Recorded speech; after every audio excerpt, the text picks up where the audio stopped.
Hello, नमस्कार. The MPSC classmate या YouTube चॅनलवर तुम्हा सर्वांचं परत एकदा स्वागत आहे. राज्यसेवा पूर्व परीक्षा 2024च्या अनुषंगाने आपण आपल्या या यूट्यूब चॅनलच्या माध्यमातून 30 दिवसाची अर्थात 5 आठवड्यांची जी काही रिव्हिजन बॅच सुरू केलेली आहे, यामध्ये प्रत्येक आठवड्याला एक सब्जेक्ट या पद्धतीने 5 आठवड्यांमध्ये 5 सब्जेक्ट आणि त्या सब्जेक्ट अंतर्गत जे काही महत्त्वाचे टॉपिक्स आहेत किंवा प्रकरणे आहेत, त्या प्रकरणांचं जे काही रिव्हिजन आहे ते आपण या प्रश्नांच्या माध्यमातून या ठिकाणी करण्याचा आपण प्रयत्न करतो. सध्या आपण सेकंड वीक मधील अर्थशास्त्र या विषयांतर्गत जे काही महत्त्वाचे टॉपिक्स आहेत ते आपण अभ्यासत आहोत. सो सध्या या लेक्चरमध्ये आपण डे 8 मधील जे काही चलनवाढ, दारिद्र्य आणि बेरोजगारी या टॉपिकवर जे महत्त्वाचे प्रश्न आपण आपल्या टेलिग्राम चॅनलच्या रिव्हिजन थ्रू क्विज बॅच मध्ये पोस्ट केलेले होते, ते प्रश्न आपण या ठिकाणी सविस्तर अनालाइज करणार आहोत. ओके, आणि एकंदरीतच या टॉपिकचं आपण त्या ठिकाणी रिव्हिजन करणार आहोत. सो सुरू करूयात. आता पहिला जो प्रश्न या ठिकाणी विचारण्यात आलेला आहे तो एकंदरीतच दारिद्र्याच्या मोजमापासाठी जी काही विविध समित्या स्थापन गेलेल्या होत्या, सो त्या संदर्भाने आपल्याला या ठिकाणी प्रश्न विचारण्यात आलेला आहे. खालील विधाने कोणत्या दारिद्र्याच्या मोजमापासाठी स्थापन केलेल्या गटाविषयी आहे, असा एकंदरीत प्रश्न या ठिकाणी विचारण्यात आलेला आहे. विधान अ, स्थापना 1979 मध्ये झाली. ब, किमान जीवनावश्यक घटक सांगत दारिद्र्याच्या टोपलीत अन्नाचा समावेश करण्यात आला का? क स्टेटमेंट आहे, ग्रामीण भागात 2400 किलो कॅलरी तर शहरी भागामध्ये 2100 किलो कॅलरी निकष सुचवले. सो हे जे काही विधान आहे ते कोणत्या दारिद्र्य संदर्भाने जी मोजमापासाठी समिती गठीत करण्यात आली होती त्या संदर्भाने दिलेलं आहे.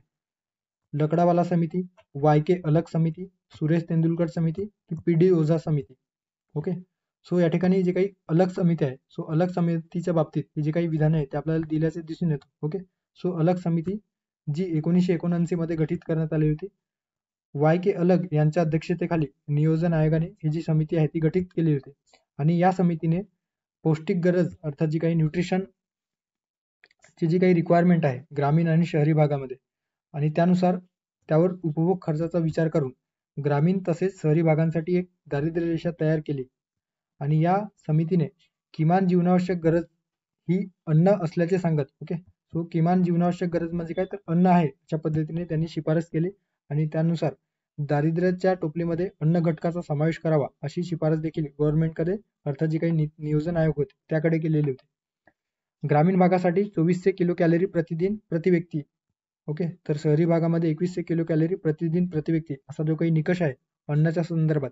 ओके, सो ते देखील या समितीने या ठिकाणी शिफारस केलेली आहे आणि यावरून अलग कार्यगटाने सर्व राज्यांसाठी एकच दारिद्र्य रेषा निश्चित केलेली होती. सो लक्षात ठेवा, एकच दारिद्र्य रेषा या अलग कार्यगटाने निश्चित केलेली होती. ओके, आणि स्थापना कधी झाली ते 1979 मध्ये.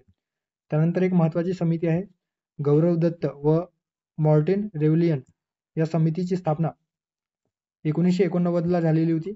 विशेषतः प्रादेशिक असमतोल जे काही रिजनल डिस्पॅरिटीज आहे आणि दारिद्र्यविषयक संदर्भाने या समितीने अभ्यास करून गव्हर्नमेंटकडे अहवाल सादर केलेला होता. यामध्ये एक संकल्पना त्यांनी सुचवलेली आहे ज्यावर आयोग प्रश्न विचारतो.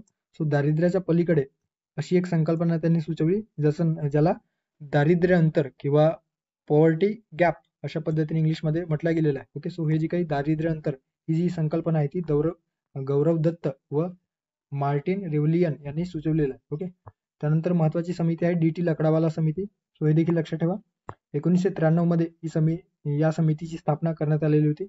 या समितीने आधीच्या जे काही अलग समिती आहे ज्यामध्ये कॅलरी निकष हे जे काही अन्न घटक आहे त्याचा विचार करून दारिद्र्याच्या मोजमापासंदर्भात जी निकष ठरवलेले होते ते निकष कायम ठेवलेले आहे. ओके, सो कॅलरी निकष कायम ठेवलेले आहे ज्यामध्ये ग्रामीण भागासाठी 2400 किलो कॅलरी तर शहरी भागासाठी 2100 किलो कॅलरी अशा पद्धतीचा निकष ठरवण्यात आलेला होता. यामध्ये एक नाविन्यपूर्ण गोष्ट म्हणजे काय तर ग्राहक किंमत निर्देशांक आणि औद्योगिक कामगार निर्देशांक जे काही consumer price index industrial worker आहे. ओके, त्यानंतर आहे ऍग्रिकल्चर लेबलच्या संदर्भात जे काही निर्देशांक आहेत, सो या निर्देशांकाचा वापर करून दारिद्र्य रेषा ठरवण्यात यावी अशी शिफारस केली आणि राज्यगणित ही जी काही दारिद्र्य रेषा आहे ती वेगवेगळी असायला हवी. ओके, सो वेगवेगळ्या राज्यांमध्ये दारिद्र्याचे जे काही प्रमाण आहे ते वेगवेगळे आहे, त्यामुळे दारिद्र्य रेषा देखील वेगवेगळी असायला हवी अशा पद्धतीची शिफारस या DT लकडावाला समिती यांनी केलेली होती. ओके, कारण प्रत्येक राज्यामध्ये जे काही दारिद्र्याचे जे काही निकष आहेत ते वेगवेगळे आहेत. ओके, एखाद्या राज्यामध्ये शिक्षणाचा जर दर किंवा शिक्षणाचा जो काही प्रमाण आहे तो कमी असेल किंवा खायला अन्न मिळत नसेल, रोजगार कमी प्रमाणामध्ये असेल, सो अशा वेगवेगळ्या राज्यांमध्ये वेगवेगळ्या समस्या आहेत. सो जी काही दारिद्र्य रेषा आहेत ते देखील वेगवेगळी जी काही असायला पाहिजे अशा पद्धतीने या समितीने शिफारस केलेली होती. ओके. आणि नियोजन आयोगाने या डी.टी. लकडावाला समितीच्या काही शिफारसी मान्य करून त्यानुसार URP पद्धतीचा अवलंब करून एकूण दारिद्र्य जे काही प्रमाण आहे ते जे मोजलेले होते आणि कालावधी होता 1999-2000. सो या कालावधीसाठी नियोजन आयोगाने विशेषतः NSOच्या माध्यमातून हे जे काही दारिद्र्याची मोजणी केलेली होती, तर त्यामध्ये एकूण दारिद्र्याचे प्रमाण आपल्या देशामध्ये 26.1%. ओके. सो 26.1% इतका आढळल्याचं आपल्याला दिसून येतो. आणि सर्वाधिक जे काही दारिद्र्य होते ते आपल्याला या ओरिसा या राज्यामध्ये एकंदरीत सर्वाधिक दारिद्र्याचे प्रमाण दिसून येतो आहे. ओके. सो अशा पद्धतीने या ठिकाणी दारिद्र्याच्या मोजमापासंदर्भाने YK अलग यांच्या अध्यक्षतेखाली 1979 मध्ये जी समिती गठीत करण्यात आलेली होती त्यावर जे काही प्रश्न आहे ते आपल्याला विचारण्यात आलेला आहे. ओके. सो याची स्थापना 1979 मध्ये झाली का? बरोबर आहे. किमान जीवनावश्यक घटक सांगत दारिद्र्याच्या टोपलीत अन्नाचा समावेश करण्याची शिफारस या समितीने केलेली होती. आणि स्टेटमेंट आहे 2400 किलो कॅलरी ग्रामीण भागासाठी, तर शहरी भागासाठी 2100 किलो कॅलरी. सो हे जे काही विशेषतः YK अलग समितीच्या संदर्भाने या ठिकाणी दिलेलं आहे. त्यानंतरचा प्रश्न आहे बहुआयामी दारिद्र्य निर्देशांक, ज्याला मल्टी डायमेन्शनल पॉवर्टी इंडेक्स म्हटलं जातो आहे. योग्य विधाने ओळखा. सुरुवातीला मानवी दारिद्र्य निर्देशांक मोजला जायचे, अर्थात जे काही बहुआयामी दारिद्र्य निर्देशांक आहे त्या निर्देशांकाचा आधी मानवी दारिद्र्य निर्देशांक म्हणून जे काही HP आहे ती मोजले जायचे का? त्यानंतर आहे बहुआयामी दारिद्र्य निर्देशांकाची सुरुवात 1997 पासून झाली आणि स्टेटमेंट आहे यात 3 आयामांचा समावेश होतो, ज्यात आरोग्य, शिक्षण आणि राहणीमानाचा समावेश आहे. सो कुठला स्टेटमेंट या ठिकाणी योग्य असणार आहे? ओके. आता या ठिकाणी जे काही बहुआयामी दारिद्र्य निर्देशांक, ज्याला मल्टी डायमेन्शनल पॉवर्टी इंडेक्स म्हटला जातो आहे, त्या संदर्भाने दिलेला आहे. ओके. सो हे जे काही निर्देशांक आहे ते कोण जाहीर करत असतं? तर लक्षात ठेवा, संयुक्त राष्ट्राची जी काही विकास कार्यक्रम संस्था आहे ज्याला UNDP. Okay. So UNDP united nation development programme आणि ऑक्सफर्ड विद्यापीठाची poverty and human development initiative हे जे काही फोरम आहे, सो OPSI या फोरमद्वारे आणि संयुक्त विद्यमान हे जे काही अहवाल आहे ते दरवर्षी जाहीर केला जातो. सुरुवात कधी झाली तर 2010 मध्ये पहिल्यांदा बहुआयामी दारिद्र्य निर्देशांक जाहीर झालेले होते. याआधी एक अहवाल ज्याला मानवी दारिद्र्य निर्देशांक म्हटला गेलेला आहे, सो ते जे काही अहवाल आहे ते प्रकाशित व्हायचे. ओके. सो 1997 पासून 1997 पासून SDI, okay, human development index अंतर्गत जे काही मानवी दारिद्र्य निर्देशांक आहेत, ह्युमन पॉवर्टी इंडेक्स आहे, ते प्रकाशित केले जायचे. मात्र 2010 मध्ये या ह्युमन पॉवर्टी इंडेक्सची जागा, अर्थात मानवी दारिद्र्य निर्देशांकाची जागा या बहुआयामी दारिद्र्य निर्देशांकाने घेतल्याचे आपल्याला दिसून येतं. ओके. आणि या सुरुवातीचे जे काही HPI होते, ह्युमन पॉवर्टी इंडेक्स, त्याच्यामध्ये दीर्घायुष्य, ज्ञान आणि सभ्य जीवनमान या आयामांचा विचार करून या ठिकाणी जी काही दारिद्र्य रेषा आहे ते किंवा एकंदरीतच मानवी दारिद्र्य निर्देशांक काढल्या जायचे. सो या ठिकाणी जे काही बहुआयामी दारिद्र्य निर्देशांक आहे तर त्याचे 2010 पासून जे सुरुवात झालेली आहे, सो त्याचे नवीन निकष या ठिकाणी आपल्याला दिसून येतो किंवा नवीन आयाम, ज्यामध्ये 3 आयामांचा समावेश होतो. एक आहे शिक्षण, दुसरा आहे आरोग्य आणि तिसरा आहे राहणीमान. शिक्षणामध्ये शालेय शिक्षण, ओके, शालेय शिक्षण ज्याला इयर्स ऑफ स्कूलिंग म्हटलं गेलेलं आहे, आणि जी काही पट नोंदणीची संख्या आहे, ओके, सो या ठिकाणी पट नोंदणीची संख्या, ओके, शाळेतील पट नोंदणीची संख्या ज्याला स्कूल अटेंडन्स म्हटलं गेलेला आहे त्याचा विचार करण्यात येतो. त्यानंतर आहे आरोग्य. आरोग्यामध्ये बालमृत्यू आणि पोषण, ओके, जे काही न्यूट्रिशन आहे त्या न्यूट्रिशन आणि जे काही चाइल्ड मोर्टॅलिटी आहे त्याचा विचार या MPI मध्ये, अर्थात मल्टी डायमेन्शनल पॉवर्टी इंडेक्स मध्ये करण्यात येतो आणि त्यानुसार निर्देशांक पब्लिश केला जातो. त्यानंतर आहे राहणीमान. या राहणीमान या आयामामध्ये कुकिंग फ्यूल, जे काही स्वयंपाकाचे इंधन आहे, स्वच्छता आहे, त्यानंतर आहे ड्रिंकिंग वॉटर अर्थात पेयजल, हाऊसिंग, ओके, हाऊसिंग म्हणजे जे काही राहण्याचे ठिकाण आहे ते कसं आहे, त्यानंतर इलेक्ट्रिसिटी आहे का नाही, संपत्ती यांचा विचार केला जातो. ओके. सो अशा पद्धतीने या घटकांचा विचार करून जे काही मल्टी डायमेन्शनल पॉवर्टी इंडेक्स आहे ते काढलं जातं. आता भारतामध्ये जे काही नीती आयोग आहे, सो नीती आयोग दोन ॲडिशनल जे काही घटक आहेत त्यांचा विचार करून आपल्या देशासाठी, देशातील जे काही वेगवेगळे राज्य आहेत त्यासाठी MPI इंडिया इंडेक्स जाहीर करत असतो. ओके, ज्यामध्ये मॅटर्नल हेल्थ, जे काही मातांचे जे काही आरोग्य आहे त्यांचा विचार केला जातो, आणि bank account. Okay, so bank account आणि मॅटर्नल हेल्थ या दोन घटकांचा ॲडिशनली जे काही घटक आहेत त्यांचा विचार करून आपल्या देशामध्ये नीती आयोगाद्वारे हे जे काही बहुआयामी दारिद्र्य निर्देशांक आहेत ते पब्लिश केले जातात. ओके, बाकी जे काही इतर घटक आहेत ते आंतरराष्ट्रीय पातळीवर ज्या पद्धतीने आहेत त्याचाच विचार या ठिकाणी आपण करत असतो. सो आता प्रश्नाकडे येऊयात. प्रश्नात दिलेला आहे, सुरुवातीला मानवी दारिद्र्य निर्देशांक मोजला जायचे. बरोबर आहे. 1997 पासून हे जे काही दारिद्र्य आहे ते एकंदरीतच SDI, okay, human development index अंतर्गत मोजले जायचे. मात्र 2010 मध्ये याची जागा MPI ने घेतली. Okay, multi dimensional poverty index या नवीन आकडे किंवा नवीन इंडेसेसने किंवा निर्देशांकाने घेतल्याचे आपल्याला दिसून येतं. ब आहे, बहुआयामी दारिद्र्य निर्देशांकाची सुरुवात 1997 पासून झाली. चुकीचा स्टेटमेंट आहे, कारण आपण बघितलेलं आहे की याची सुरुवात 2010 मध्ये झालेली आहे, त्यामुळे ब स्टेटमेंट या ठिकाणी चुकीचं असणार आहे. त्यानंतर क स्टेटमेंट आहे, या आयामात किंवा यात 3 आयामांचा समावेश होतो, ज्यात आरोग्य, शिक्षण व राहणीमानाचा समावेश आहे. ओके, या ठिकाणी 3 आयामांचा समावेश आपल्याला दिसून येतो, आरोग्य, शिक्षण आणि राहणीमान. सो क स्टेटमेंट या ठिकाणी योग्य असणार आहे. सो अ आणि क योग्य आहे, मात्र ब जे स्टेटमेंट आहे ते या ठिकाणी चुकीचं आहे. ओके, त्यामुळे ब चुकीचा असणारा जर आपण पर्याय एलिमिनेट केला तर आपल्याला योग्य पर्याय मिळतो आहे. ओके, सो पर्याय क्रमांक 3. ओके, सो पर्याय क्रमांक 3 या प्रश्नाचं योग्य आन्सर असणार आहे. त्यानंतर पुढच्या प्रश्नाकडे जाऊया.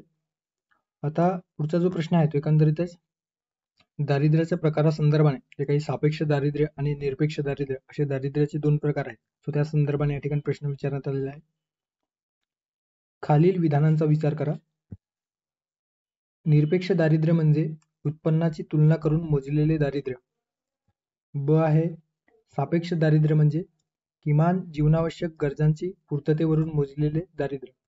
ओके, सो दारिद्र्याच्या जे काही संकल्पना आहेत त्याचे दारिद्र्याचे 2 मुख्य प्रकार आपल्याला दिसून येतो. याच्यामध्ये एक निरपेक्ष दारिद्र्य आणि दुसरा आहे सापेक्ष दारिद्र्य. ओके, सो निरपेक्ष दारिद्र्यालाच ॲब्सोल्यूट पॉवर्टी आणि सापेक्ष दारिद्र्याला रिलेटिव्ह पॉवर्टी अशा पद्धतीने इंग्लिशमध्ये संबोधलं जातं. सो निरपेक्ष दारिद्र्य म्हणजे काय, तर जेव्हा किमान मूलभूत गरजा भागवण्या इतपत जेव्हा उत्पन्न पातळी किंवा किमान मूलभूत गरजा भागवण्या इतकी देखील एखाद्या व्यक्तीची किंवा व्यक्तिगटाची किंवा कुटुंबाची जेव्हा क्षमता नसते तर त्याचा समावेश या ॲब्सोल्यूट पॉवर्टीमध्ये केला जातो. थोडक्यात काय, तर जे काही आपले किमान मूलभूत गरजा आहेत ज्याच्यामध्ये अन्न, वस्त्र, निवारा, आरोग्य, शिक्षण या घटकांचा विचारातून जे काही दारिद्र्य रेषा आपल्या देशामध्ये मोजली जाते, आणि हे जे काही ॲब्सोल्यूट पॉवर्टी आहे, विशेषतः निरपेक्ष दारिद्र्य, ते विकसनशील आणि अविकसित देशामध्ये आपल्याला दिसून येतो. सो या घटकांच्या माध्यमातून जे निकष किंवा जे दारिद्र्य रेषा ठरवली जाते आणि त्यानुसार जी मोजणी केली जाते तर त्याला ॲब्सोल्यूट पॉवर्टी म्हटलं गेलेलं आहे. ओके, आणि सापेक्ष दारिद्र्य म्हणजे काय, तर उत्पन्नाच्या तुलना, एका व्यक्तिगटाची किंवा व्यक्तीच्या उत्पन्नाची तुलना दुसऱ्या व्यक्तीच्या उत्पन्नाशी जेव्हा केल्या जातं आणि त्या व्यक्तीच्या तुलनेत ज्या व्यक्तीची तुलना केलेली आहे तो गरीब आहे की श्रीमंत आहे अशा पद्धतीने जी नोंदणी केली जाते तर त्याला रिलेटिव्ह पॉवर्टी म्हटलं गेलेलं आहे. ओके, सो एचा उत्पन्न हा बीच्या उत्पन्नापेक्षा जास्त आहे. ओके, सो अशा पद्धतीने जर विचारात घेतले जाईल सो याला आपण कशा पद्धतीने मोजलेलं आहे, तर सापेक्ष दारिद्र्यामध्ये जो काही बी आहे तो सापेक्ष दारिद्र्य आहे अशा पद्धतीने त्याचा विचार केला जाईल. मात्र कुठलीही जी आपली दैनंदिन गरजा किंवा जीवनावश्यक गरजा जर एखादी व्यक्ती भागवू शकत नसेल तर त्याला आपण ॲब्सोल्यूट पॉवर्टीमध्ये मोजत असतो. आणि ॲब्सोल्यूट पॉवर्टीमध्ये जेव्हा आपण त्याचा विचार करत असतो तर त्यामध्ये कॅलरी निकष, ओके, त्या व्यक्तीला किती कॅलरी अन्न मिळतो, किमान वस्तू म्हणजे असतात किंवा निवारा त्याला उपलब्ध आहे किंवा नाही, किमान मूलभूत गरजा भागवण्यासाठी किती खर्च निश्चित केल्यानंतर त्याचा उपभोग खर्च किंवा उत्पन्न विचारात घेऊन तो किती खर्च करू शकतो या संदर्भात जी काही आकडेवारी किंवा जी काही मोजमाप केली जाते तर त्याला आपण निरपेक्ष दारिद्र्य म्हणत असतो. ओके, आणि सापेक्ष दारिद्र्य या ठिकाणी दिल्याप्रमाणे देशातील इतर लोकांच्या तुलनेत व्यक्तीचे उत्पन्न आणि जे काही घटक आहेत तर त्या घटक यासाठी अर्थात उत्पन्नाच्या घटकाचा विचार करून जे दारिद्र्य मोजले जाते तर त्याला रिलेटिव्ह दारिद्र्य किंवा रिलेटिव्ह पॉवर्टी म्हटलं गेलेलं आहे. ओके, सो या ठिकाणी प्रश्नात दिलेलं आहे, निरपेक्ष दारिद्र्य म्हणजे उत्पन्नाची तुलना करून मोजलेले दारिद्र्य. ब आहे, सापेक्ष दारिद्र्य म्हणजे किमान जीवनावश्यक गरजांची पूर्तता करून मोजलेले दारिद्र्य. सो दोन्ही स्टेटमेंट या ठिकाणी चुकीचं आहे, कारण दोन्ही हे अल्टरनेट या ठिकाणी दिलेलं आहे. ओके, सो अल्टरनेट जे विधान आहे ते बरोबर असणार आहे. अशा पद्धतीने निरपेक्ष दारिद्र्य म्हणजे किमान जीवनावश्यक गरजांची पूर्ततेसाठी जे काही निकष असतात तर त्यावरून जे दारिद्र्य मोजले जाते तर त्याला निरपेक्ष दारिद्र्य म्हटलं गेलेलं आहे. सापेक्ष दारिद्र्य म्हणजे काय, तर उत्पन्नाची तुलना करून जे मोजलेले दारिद्र्य असते तर त्याला सापेक्ष दारिद्र्य म्हटलं गेलेलं आहे. सो पर्याय क्रमांक अ व ब हे दोन्ही चूक असल्याने अ व ब असणारा पर्याय आहे चुकीचा असणारा पर्याय आहे पर्याय क्रमांक 4. ओके, सो अ आणि ब दोन्ही चूक. ओके, पुढे जाऊयात. त्यानंतरचा प्रश्न आहे, खालील योग्य विधाने ओळखा. सुरेश तेंडुलकर समितीने आपला अहवाल 27 नोव्हेंबर 2010 ला सादर केला. ब. दारिद्र्याच्या टोपलीत आरोग्य व शिक्षणाचा समावेश ही शिफारस केली. क आहे 2011-12 मध्ये मासिक दरडोई खर्च ग्रामीण व शहरी भागासाठी अनुक्रमे 816 रुपये व रुपये 1000 होते. ओके, सो तेंडुलकर समितीच्या संदर्भाने या ठिकाणी आपल्याला योग्य विधान कुठले आहे ते आपल्याला फाइंड आउट करायचं आहे. सो लक्षात ठेवा, या ठिकाणी तेंडुलकर समिती संदर्भाने आपल्याला इन्फॉर्मेशन दिलेलं आहे. या समितीची स्थापना डिसेंबर 2005 मध्ये नियोजन आयोगाने सुरेश तेंडुलकर यांच्या अध्यक्षतेखाली केलेले आहे. ओके, यामध्ये आर राधाकृष्णन, सुरंजन सेन गुप्ता आणि राघव गायिया हे जे काही सदस्य आहेत ते होते. या समितीने आपला जो अहवाल आहे तो एकंदरीतच 27 नोव्हेंबर 2009 ला सादर केलेला आहे. यामध्ये त्यांनी जो काही अन्न घटक आहे, सुरुवातीचे जे काही निकष आहे मासिक दरडोई खर्च निकष, ते कॅरी फॉरवर्ड केले. ओके, ॲज इट इज ते कॅरी फॉरवर्ड केले. मात्र केवळ अन्न घटक हा जो काही एकच घटक आहे त्याचा गृहीत ते विचारात घेऊन चालणार नाही, तर सोबतच अन्न घटकाबरोबरच दारिद्र्याचे मोजमाप करताना किंवा दारिद्र्याचे निकष ठरवताना शिक्षण व आरोग्य या घटकांचा देखील विचार करायला हवा अशी शिफारस या कमिटीने केलेली होती. ओके, सो जसजसा विकास होत जातो तसतसे गरजांचे जे स्वरूप आहे ते बदलत जातात आणि म्हणून केवळ अन्न घटक हे कालबाह्य आहे अशा पद्धतीने त्यांनी शिफारस केलेली होती. त्यावरून त्यांनी 2011-12 साठी काही निकष ठरवलेले होते, ज्यामध्ये ग्रामीण भागासाठी जो काही मासिक खर्च आहे, ओके, ज्यामध्ये कॅलरी निकषासाठी ग्रामीण भागासाठी 2400 कॅलरी किलो कॅलरी आणि शहरी भागासाठी 2100 किलो कॅलरी जे काही निकष आहेत ते ठरवलेले होते. तर ते कॅलरी निकष पूर्ण करण्यासाठी 2011-12 मध्ये ग्रामीण भागासाठी 816 रुपये तर जे काही मासिक दरडोई खर्च आहे आणि दैनिक दरडोई खर्च 27 रुपये, तर शहरी भागामध्ये हेच मासिक दरडोई खर्च 1000 रुपये आणि दैनिक दरडोई खर्च 32 रुपये अशा पद्धतीचे जे काही निकष आहेत ते या समितीने केलेले होते किंवा ठरवलेले होते. आणि त्यानुसार 2011-12 मध्ये जे दारिद्र्याचे मोजमाप करण्यात आले तर त्यामध्ये देशातील एकूण दारिद्र्य 21.9% आणि त्यामध्ये ग्रामीण भागातील दारिद्र्य 25.7% तर शहरी भागातील दारिद्र्य 13.5% अशा पद्धतीने आपल्याला दारिद्र्याची आकडेवारी आपल्याला दिसून येतो. ओके, सो यानुसार सर्वाधिक जे दारिद्र्याचे प्रमाण होते ते छत्तीसगड या राज्यामध्ये सर्वाधिक होते. ओके, सो हे लक्षात ठेवा. अशा पद्धतीने तेंडुलकर समिती संदर्भाने या ठिकाणी प्रश्न विचारण्यात आलेला होता. योग्य विधाने. सुरेश तेंडुलकर समितीने आपला अहवाल 27 नोव्हेंबर 2010 ला सादर केला का? सो अहवाल कधी सादर केला तर 27 नोव्हेंबर 2009 ला. त्यामुळे अ जे स्टेटमेंट आहे ते चुकीचे असणार आहे. ओके, आता अ स्टेटमेंट जर आपण एलिमिनेट केलं तर आपल्याला योग्य पर्याय मिळून जातो. म्हणजे एका विधानांच्या एक विधान जरी आपण एलिमिनेट केलं तरी आपल्याला योग्य पर्यायापर्यंत आपण पोहोचू शकतो. सो पर्याय क्रमांक 4 ब आणि क या प्रश्नाचा योग्य पर्याय असणार आहे. ब स्टेटमेंट दिलेलं होतं की आरोग्य व शिक्षणाचा समावेश या दारिद्र्याच्या टोपलीत करण्यात आले. सो ब बरोबर आहे. 2011-12 मध्ये मासिक दरडोई खर्च ग्रामीण व शहरी भागासाठी अनुक्रमे 816 रुपये तर व शहरी भागासाठी 1000 रुपये होते का? सो हे देखील बरोबर आहे. ओके, सो ब आणि क या प्रश्नाचा योग्य पर्याय असणार आहे पर्याय क्रमांक 4. ओके, त्यानंतरचा प्रश्न आहे रंगराजन कार्यगटाविषयी किंवा रंगराजन जी गरिबी संदर्भाने दारिद्र्य संदर्भाने जी मोजमापासाठी समिती गठीत करण्यात आलेली होती त्या संदर्भाने प्रश्न या ठिकाणी विचारण्यात आलेला आहे. रंगराजन दारिद्र्य गटाविषयी काय योग्य नाही असा एकंदरीत प्रश्न या ठिकाणी आपल्याला दिसून येतो. अ 24 मे 2012 ला या रंगराजन दारिद्र्य गटाची स्थापना झाली का? ब आहे अन्न व इतर घटकाबरोबर 4 आवश्यक घटकांचा समावेश असावा अशी शिफारस केली. त्यानंतर आहे MRP पद्धतीने दारिद्र्याची मोजणी केली. ड आहे 2011-12 मध्ये देशातील एकूण दारिद्र्य 21.90% इतके दाखवले. सो या संदर्भाने कुठले विधान या ठिकाणी दिलेल्यापैकी योग्य नाही. आता तत्पूर्वी आपण MRP, URP आणि MMRP काय आहे ते आपण पाहूयात. आता URP म्हणजे काय, तर uniform recall period. Okay, so URP uniform recall period. Okay, so त्याला रिकॉल पिरियड म्हटलं गेलेलं आहे. यामध्ये काय केलं जातं, तर साधारणतः एखाद्या कुटुंबाच्या 30 दिवसात अन्न घटकाचा विचार केला जातो. विशेषतः जे अन्न ज्याला उपभोग्य वस्तू, ओके, सो उपभोग्य वस्तू म्हटलं गेलेलं आहे. सो या उपभोग्य वस्तूचा विचार करून 30 दिवसाच्या आत कोणत्या वस्तूंवर त्या गटातील व्यक्तींनी किंवा त्या पर्टिक्युलर कुटुंबातील व्यक्तींनी खर्च केलेला आहे, ते अन्न घटक आहेत का, तर त्यामध्ये किती त्यांना कॅलरी निकष प्राप्त झालेले आहेत वगैरे वगैरे. या URPच्या माध्यमातून विशेषतः 30 दिवसाच्या आत, ओके, सो 30 दिवसामध्ये जे अन्नयोग्य किंवा अन्नधान्य संदर्भाने जे आपली जी दैनंदिन गरज आहे ते पूर्ण भागवण्यासाठी कुठल्या वस्तूंवर खर्च केलेला आहे, त्यानुसार या ठिकाणी जे मोजणी केली जाते दारिद्र्याची, तर त्याला URP पद्धतीने दारिद्र्याची मोजणी म्हटलं गेलेलं आहे. ओके, त्यानंतर आहे mixed recall period. Okay, mixed recall period ज्याला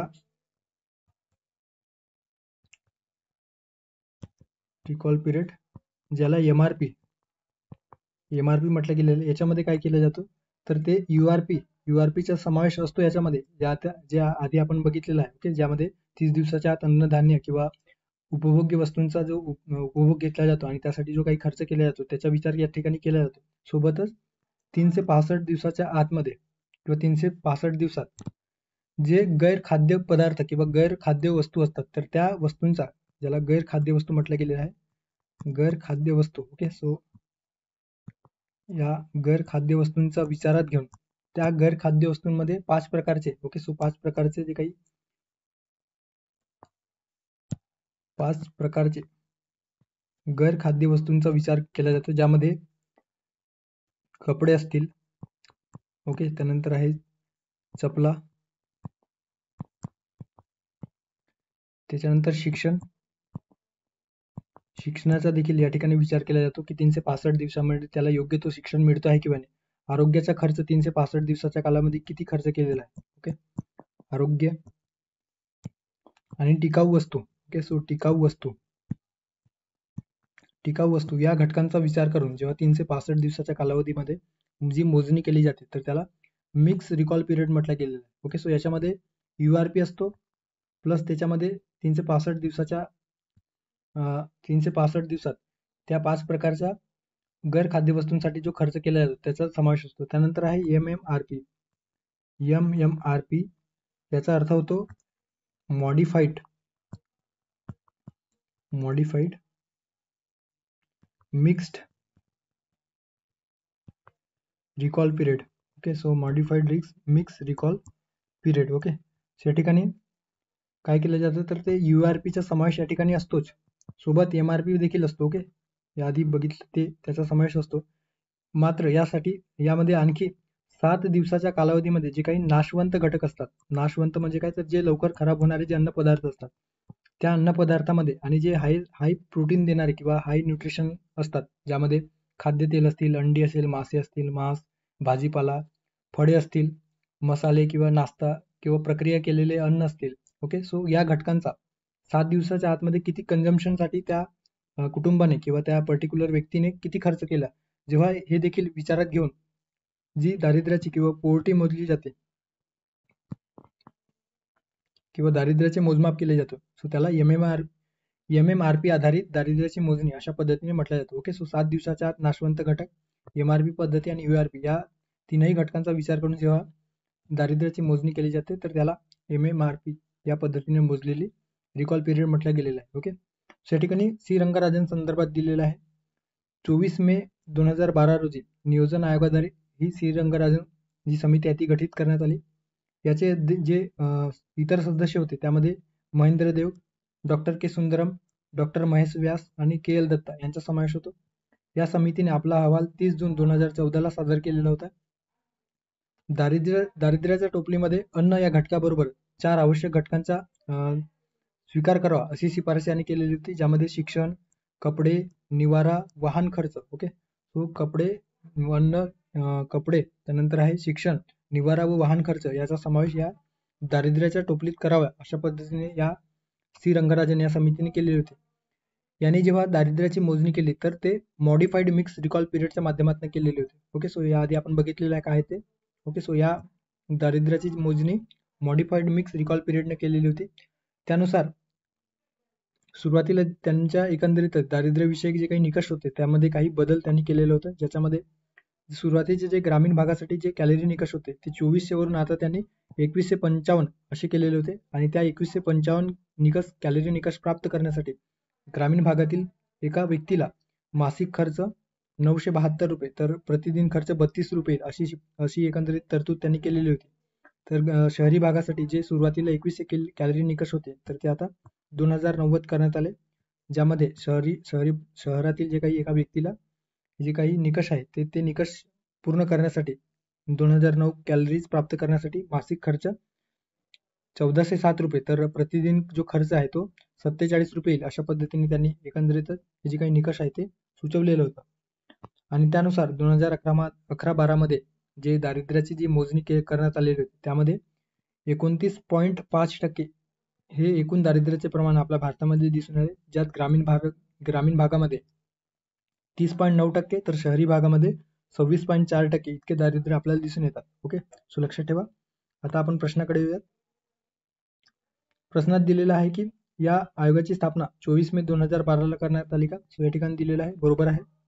अन्न या घटकाबरोबरच त्यांनी 4 इतर घटकांचा समावेश करणारा किंवा समावेश असावा अशी शिफारस केली, ज्यामध्ये आपण बघितलेलं आहे शिक्षण आहे, कपडे आहे, निवारा आहे आणि जो वाहन खर्च आहे त्याचा समावेश असावा.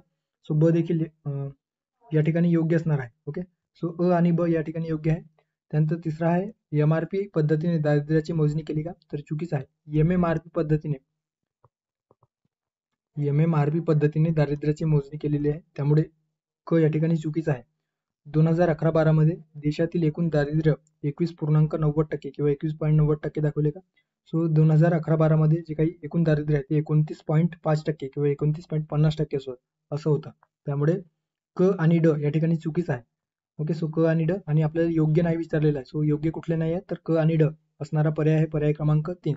ओके, सो पर्याय क्रमांक 3 या प्रश्नाचं योग्य आन्सर असणार आहे. त्यानंतरचा प्रश्न आहे जे काही डिप्रायव्हेशन स्कोर स्केल आहे, ओके, ज्याला बहुआयामी वंचितता निर्देशांक स्केल म्हटलं गेलेलं आहे, त्या संदर्भाने या ठिकाणी प्रश्न विचारण्यात आलेला आहे.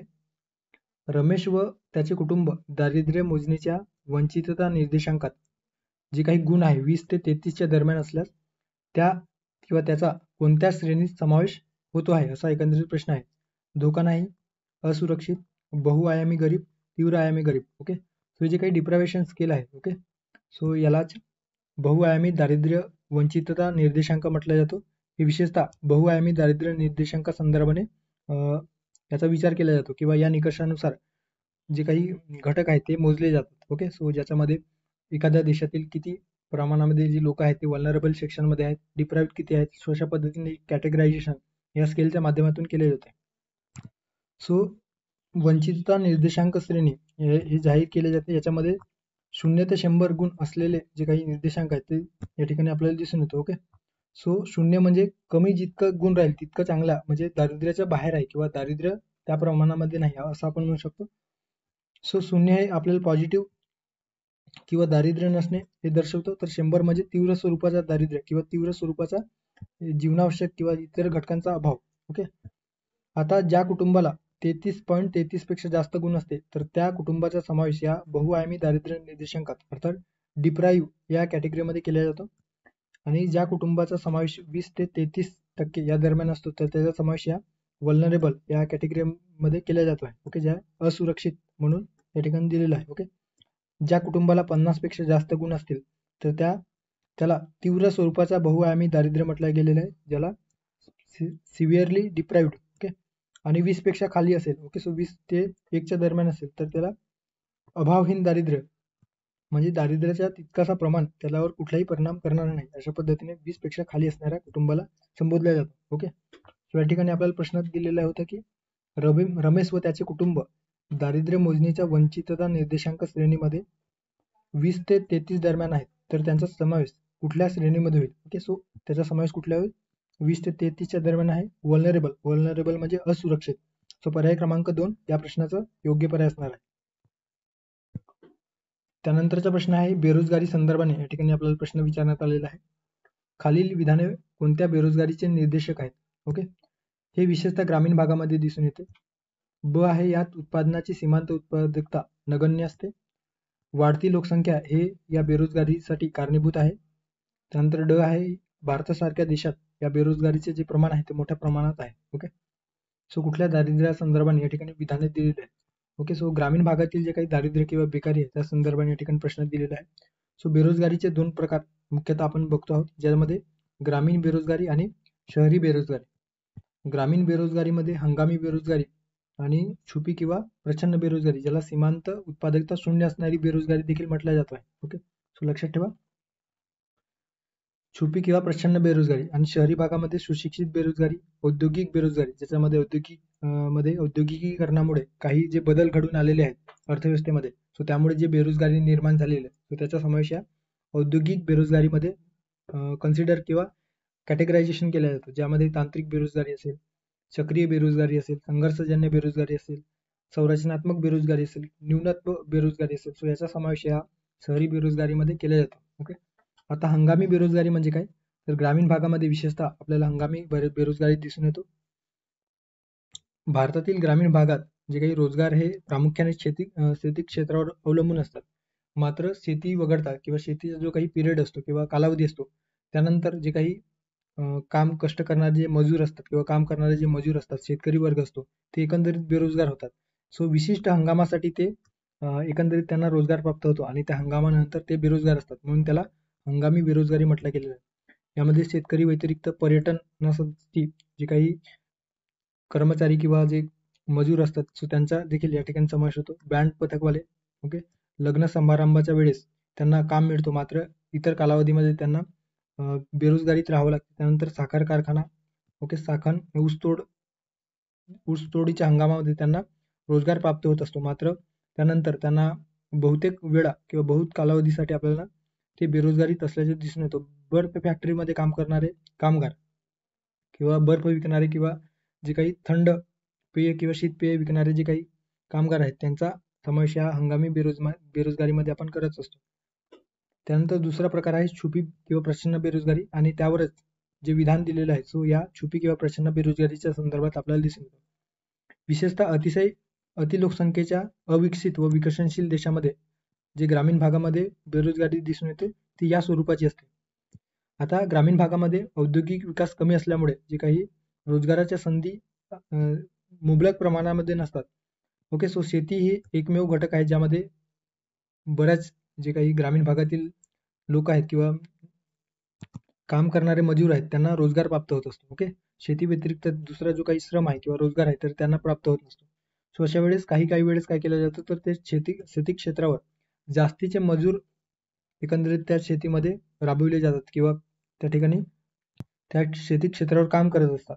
सो त्या जास्तीचे मजूर आल्याने देखील त्यांचा मागीचा जो काही उत्पन्न आहे किंवा उत्पादन आहे त्यावर कुठलाही फरक पडत नसेल, सो त्याला छुपी किंवा प्रचंड बेरोजगारी म्हटलं गेलेलं आहे. ओके, सो या ठिकाणी समजा सुरुवातीला 10 मजूर शेती क्षेत्रामध्ये लागत होते आणि त्यांचा 10 मजुरांचा जो काही उत्पादन होता तो 1000 क्विंटल किंवा 1000 टन गव्हाचं उत्पादन घेत होते. मात्र सध्या एका हंगामामध्ये 15 मजूर जरी आले, मात्र गव्हाच्या उत्पादनामध्ये जेव्हा 1000 किंवा त्याच्यामध्ये कुठलीही वाढ जर झालेली नसेल, सो या 5 मजुरांचा जो काही सीमांत उत्पादक आहे ते शून्य आहे, कारण त्या 5 मजुरांचा भर घालून देखील जो काही एकूण ओव्हरऑल उत्पादन आहे, सो ओव्हरऑल उत्पादनामध्ये कुठलीही भर झालेली नाही किंवा कुठलीही वाढ झालेली नाही. त्यामुळे याला छुपी किंवा प्रचंड बेरोजगारी म्हटलं गेलेलं आहे. आणि अशा वेळेस जे काही सीमांत उत्पादकता असते श्रमिकांची, सो ते शून्य असते किंवा नगण्य स्वरूपात असते. ओके, सो म्हणूनच याला छुपी किंवा प्रचंड बेरोजगारी म्हटलं गेलेलं आहे. ओके, आता प्रश्नाकडे येऊया. खालील विधाने कोणत्या बेरोजगारीचे निर्देशक आहेत? हे विशेषतः ग्रामीण भागात दिसून येतो. ब आहे, यात उत्पादनाची सीमांत उत्पादकता नगण्य असते. त्यानंतर क आहे, वाढती लोकसंख्या हे या बेरोजगारीचे कारणीभूत घटक आहे. ड आहे, भारतासारख्या देशात बेरोजगारी मोठ्या प्रमाणात दिसून येते. सो हे प्रचंड बेरोजगारीच्या संदर्भात या ठिकाणी दिलेलं आहे. ओके, सो लक्षात ठेवा प्रचंड बेरोजगारी. त्यानंतरची त्यानंतरचा प्रश्न आहे परत बेरोजगारी संदर्भाने या ठिकाणी प्रश्न विचारण्यात आलेला आहे. इच्छित क्षमतेपेक्षा किंवा पात्रतेपेक्षा कमी दर्जाचे काम करावे लागणे म्हणजे डॅश डॅश बेरोजगारी होय. ओके, सो इच्छा असून देखील किंवा इच्छित क्षमतेपेक्षा किंवा पात्रतेपेक्षा जी कौशल्याची जी पात्रता आहे किंवा जे एज्युकेशन त्याचं झालेलं आहे त्याच्यापेक्षा कमी दर्जाचं त्याला जॉब करावे लागणे, सो त्याला न्यून बेरोजगारी म्हटलं गेलेलं आहे. ओके, सो लक्षात ठेवा कोणती बेरोजगारी, तर न्यून बेरोजगारी. ओके, सो पर्याय क्रमांक 1 या प्रश्नाचं योग्य पर्याय असणार आहे. ओके, आता हे जे काही न्यून बेरोजगारी आहे ते विशेषतः एज्युकेशन किंवा सुशिक्षित बेरोजगारीच्या संदर्भाने आपल्याला दिसून येतो. ओके, शहरी बेकारी किंवा शहरी बेरोजगारीच्या संदर्भाने जे सुशिक्षित बेरोजगारी, त्यानंतर औद्योगिक बेरोजगारीच्या संदर्भाने देखील आपले जे वेगवेगळे प्रकार आहेत त्याच्यामध्ये या न्यून बेरोजगारीचा संदर्भ आपण बघू शकतो. ओके, सो जेव्हा एखाद्याची कौशल्यपूर्ण किंवा एखाद्याचे एज्युकेशन समजा इंजिनिअरिंग झालेलं आहे, ओके, बीटेक झालेला आहे आणि तो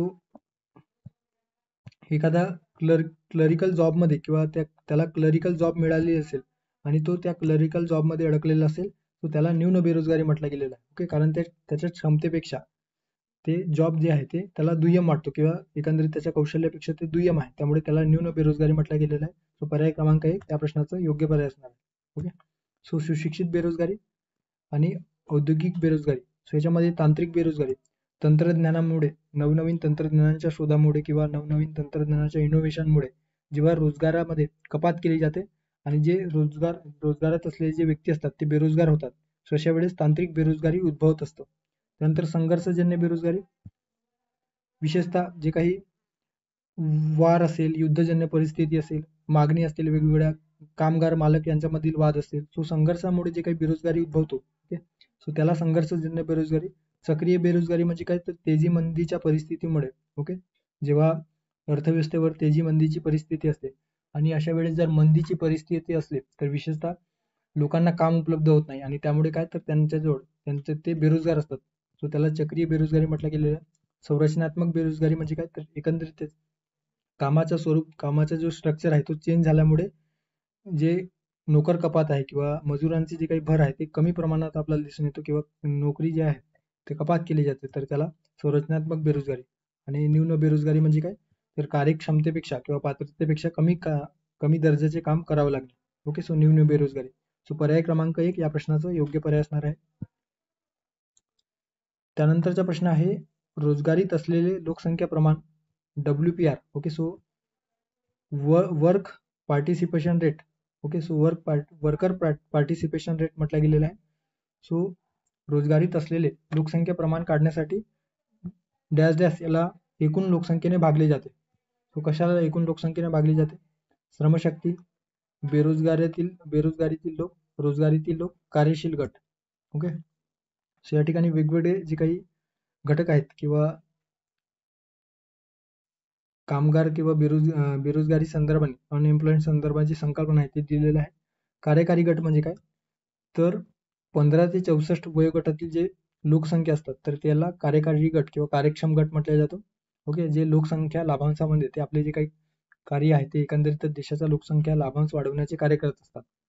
2011च्या जनगणनेनुसार भारतात 63.40% म्हणजे साधारणतः 64% जे काही कार्यकारी गट आहेत किंवा जे लोकसंख्या आहे ते या कार्यकारी गटात मोडत आहेत. ओके, सो 60 पेक्षा जास्त आपल्या देशामध्ये जे तरुण वर्ग आहेत किंवा काम करणारे कार्यक्षम गट जे लोकसंख्या आहे ते जास्त आहे.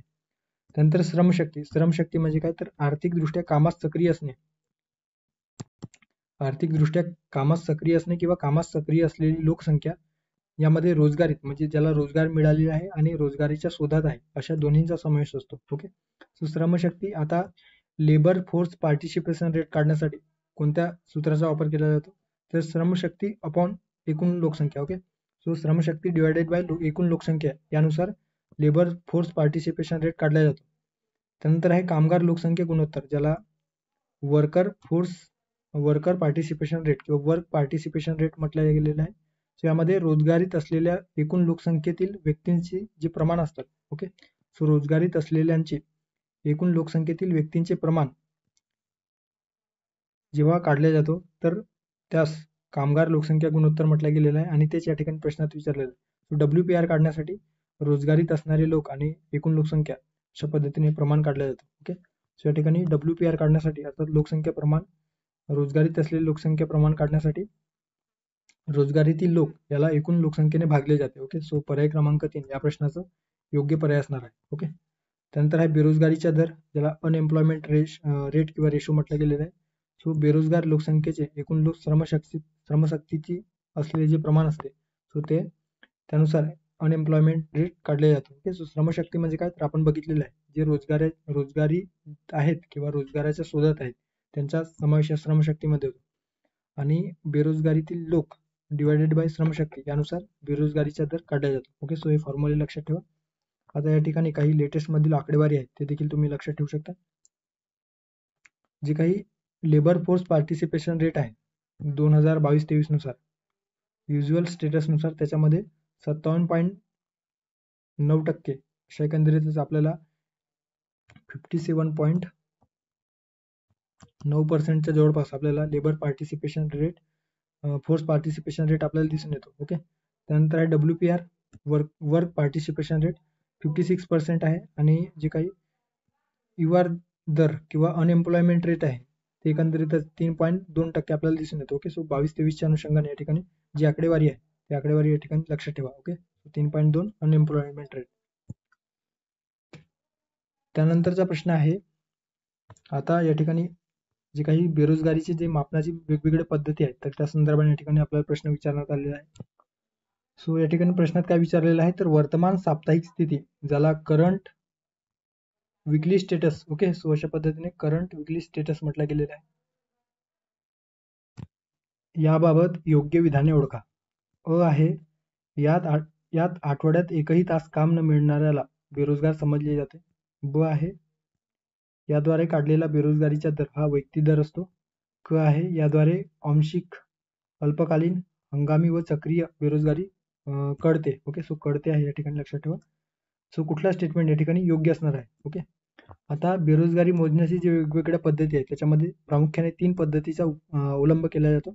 कोणामार्फत, तर NSSO मार्फत, नॅशनल सॅम्पल सर्व्हे ऑर्गनायझेशन माध्यमात या संस्थेमार्फत बेरोजगारीची आकडेवारी गोळा करताना या 3 पद्धतींचा वापर केला जातो, ज्यामध्ये आहे UPSS पद्धत. ओके, सो त्यानंतर आहे CWS पद्धत. ओके, सो US किंवा UPS पद्धत, त्यानंतर CWS पद्धत आणि तिसरं आहे CDS पद्धत. सो UPS पद्धत म्हणजे काय, तर याच्यामध्ये 2 जे उपप्रकार आहेत UPSS. ओके, सो UPSS म्हटला गेलेला आहे. त्याच्यामध्ये usual principal status. Okay, so usual principal status ज्याला UPS किंवा US म्हणजे काय, तर युज्युअल स्टेटस, या 2 संकल्पना आहेत. ओके, त्या ठिकाणी युज्युअल प्रिन्सिपल स्टेटस मध्ये काय दिसून येतो, तर 365 दिवसांमध्ये तुलनेने अधिक काळासाठी म्हणजे 365 दिवसापेक्षा जर आपण त्याचं जर अर्ध केलं तर 365चे अर्ध्यापेक्षा जास्त दिवस जर एखाद्याला काम मिळत असेल तर ते या नित्य प्रमुख दर्जानुसार रोजगारीत आहेत किंवा बेरोजगार नाहीत असं मानलं जातं. नित्य प्रमुख दर्जा जे युज्युअल स्टेटस आहे तर त्यामध्ये देखील दुय्यम आर्थिक कृती केलेली जी काही असतात तर त्याच्या इतर आपले जे काही वर्क वगळता जे काही इतर दुय्यम आर्थिक कृती आहे त्याला या ठिकाणी सेकंडरी स्टेटस म्हटलं गेलेलं आहे. ओके, किंवा युज्युअल स्टेटस त्याचा समावेश होतो. तो 365 दिवसाच्या कालावधीमध्ये आपला जो काही मेन रोजगार आहे त्या मुख्य रोजगाराच्या व्यतिरिक्त जे काही इतर दुय्यम आर्थिक कृती आहे सो ते जर केलेलं असेल आणि साधारणतः 30 दिवसांपेक्षा अधिक कालावधीसाठी एखादी दुय्यम आर्थिक कृती केलेली असेल तर ते दुय्यम दरावरही किंवा दर्जावरही रोजगारात आहे असे समजले जाते. ओके, सो नित्य म्हणजे युज्युअल स्टेटस मध्ये काय दिसून येतं, तर 365 दिवसांपैकी अर्ध्या कालावधीपेक्षा जास्त जर तो जॉबवर असेल, ओके, एखादा व्यक्ती, तर तो या UPS किंवा UPSS या पद्धतीनुसार जॉबवर आहे किंवा बेरोजगारी नाही अशा पद्धतीने म्हटलं जातं. ओके, सो या दोन्हींचा एकत्रीकरणातून नित्य प्रमुख व दुय्यम दर्जा हे निश्चित केले जाते. ओके, त्यानंतर आहे CWS ज्याला करंट विकली स्टेटस म्हटलं गेलेलं आहे. याच्यामध्ये 7 दिवसांचा कालावधी विचारात घेतला जातो आणि 7 दिवसापेक्षा म्हणजे त्याच्या अर्ध्यापेक्षा जास्त दिवस जर दररोज तो 1 तास त्याला काम मिळत असेल तर ते व्यक्ती रोजगारीत आहे असे समजले जाते. ओके, सो 7 दिवसांपेक्षा 4 दिवसापेक्षा जास्त 4 ते 5 दिवस त्याला दररोज किमान 1 तास जर काम करत असेल सो त्या व्यक्तीला ते रोजगारीत आहे, अर्थात बेरोजगारीत नाही किंवा बेरोजगार नाही अशा पद्धतीने या CWS नुसार मोजणी केली जाते. त्यानंतर आहे CDS पद्धत. आता CDS पद्धत म्हणजे काय, तर सर्वेक्षण पूर्वी 7 दिवसांचा एकंदरीत अहवाल तपासला जातो आणि त्या 7 दिवसांमध्ये प्रत्येक दिवशीच्या कृतींचा, आर्थिक कृतींचा त्या ठिकाणी विचार केला जातो, की दररोज त्याने दररोजच्या जे काही 24 तास आहे, ओके, सो 24 किंवा 12 तास आहे, सो 12 तासापेक्षा साधारणतः जो कामाचे वर्किंग आवर असतो तो 12 तास असतो, ओके. सो त्या 12 तासापेक्षा किंवा 4 ते किंवा कुठल्या त्यानुसार सो ऍक्च्युअल ऑफिशियल जे काही कामाचे आवर आहे ते 8 तास आहे. सो 8 तासापेक्षा 8 तास आहे दिवसाचे. सो 8 तासातील 4 तासापेक्षा जास्त काम जर त्याला एखाद्या दिवसामध्ये म्हणजे दररोज जर प्राप्त होत असेल 7 दिवसाच्या, ओके, सो सर्वेक्षणापूर्वीच्या 7 दिवसामध्ये त्याला किमान 4 तास काम दररोज जर प्राप्त झालेलं असेल तर तो व्यक्ती या CDS पद्धतीनुसार रोजगारात आहे अशा पद्धतीने विचार केला जातो. आणि या ठिकाणी जे हे दिलेलं आहे विविध स्थिती, ओके, सो देसले सरांच्या पुस्तकावरून या ठिकाणी हे जे काही आहे ते दिलेलं आहे, ओके. सो UPS आणि US या पद्धतीनुसार ही वार्षिक संज्ञा आहे, म्हणजे वर्षभराचा एकंदरीत विचार केला जातो आणि त्यानुसार जी काही बेरोजगारी आपल्याला समजते ते चिरकालीन, हंगामी आणि चक्रीय बेरोजगारी आपल्याला लक्षात येतो. दीर्घकालीन बेरोजगारी या US किंवा UPS पद्धतीनुसार काढला जातो आणि एकंदरीत व्यक्ती दर असतो, ओके. व्यक्ती दर म्हणजे काय, तर ते व्यक्तीच्या व्यक्तीवर अवलंबून असतो की त्याने किती दिवस त्या ठिकाणी काय कार्य केलेलं आहे, ओके. नंतर CWS देखील साप्ताहिक स्वरूपाचा असतो. 7 दिवसामध्ये अर्ध्यापेक्षा जास्त दिवस त्याने काम केलेलं असेल, किमान 1 तास, तर ती व्यक्ती अल्पकालीन, आंशिक, हंगामी किंवा चक्रीयदृष्ट्या बेरोजगार नाही असे कन्सिडर केला जातो आणि हे देखील व्यक्ती दर असतो. त्यानंतर आहे CDS मध्ये दैनिक दिवसाचा विचार केला जातो. साधारणतः जेव्हा मोजणी करण्यासाठी जे NSS ऑफिसेस तर्फे जे अधिकारी जातात किंवा कर्मचारी जात असतात, सो त्या संदर्भाने मागच्या 7 दिवसामध्ये प्रत्येक दिवशी किमान 1 तासापेक्षा जास्त त्याला किमान 4 तासापेक्षा जास्त आहे बहुतेक, ओके, हां, किमान 4 तासापेक्षा जास्त जर त्याला रोजगार प्राप्त असेल मागच्या 1 आठवड्यामध्ये, तर ती व्यक्ती रोजगारीत आहे, अर्थात ती बेरोजगार नाही अशा पद्धतीने त्या ठिकाणी निष्कर्ष काढला जातो. आणि अल्पकालीन, आंशिक, हंगामी, खुली तसेच प्रसन्न जी काही बेरोजगारी आहे ती या दैनिक किंवा CDS पद्धतीतून मिळतो. आणि हे व्यक्तिदिन दर असतो, कारण आठवड्याभरामध्ये दररोजचा जो विचार केला जातो काल दराचा, म्हणजे 4 तासांचा या ठिकाणी 4 तासांचा विचार केला जातो.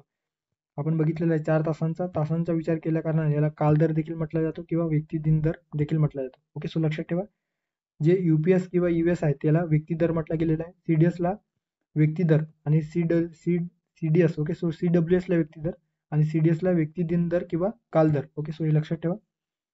सो आता आपण प्रश्नाकडे येऊयात. यात आठवड्यात एकही तास काम न मिळणाऱ्याला बेरोजगार समजले जाते, बरोबर आहे. आठवड्यांच्या संदर्भात आणि CWS संदर्भात हे बरोबर आहे. याद्वारे काढलेल्या बेरोजगारीचा दर हा व्यक्ती दर असतो, सो या ठिकाणी बघितलेला आहे.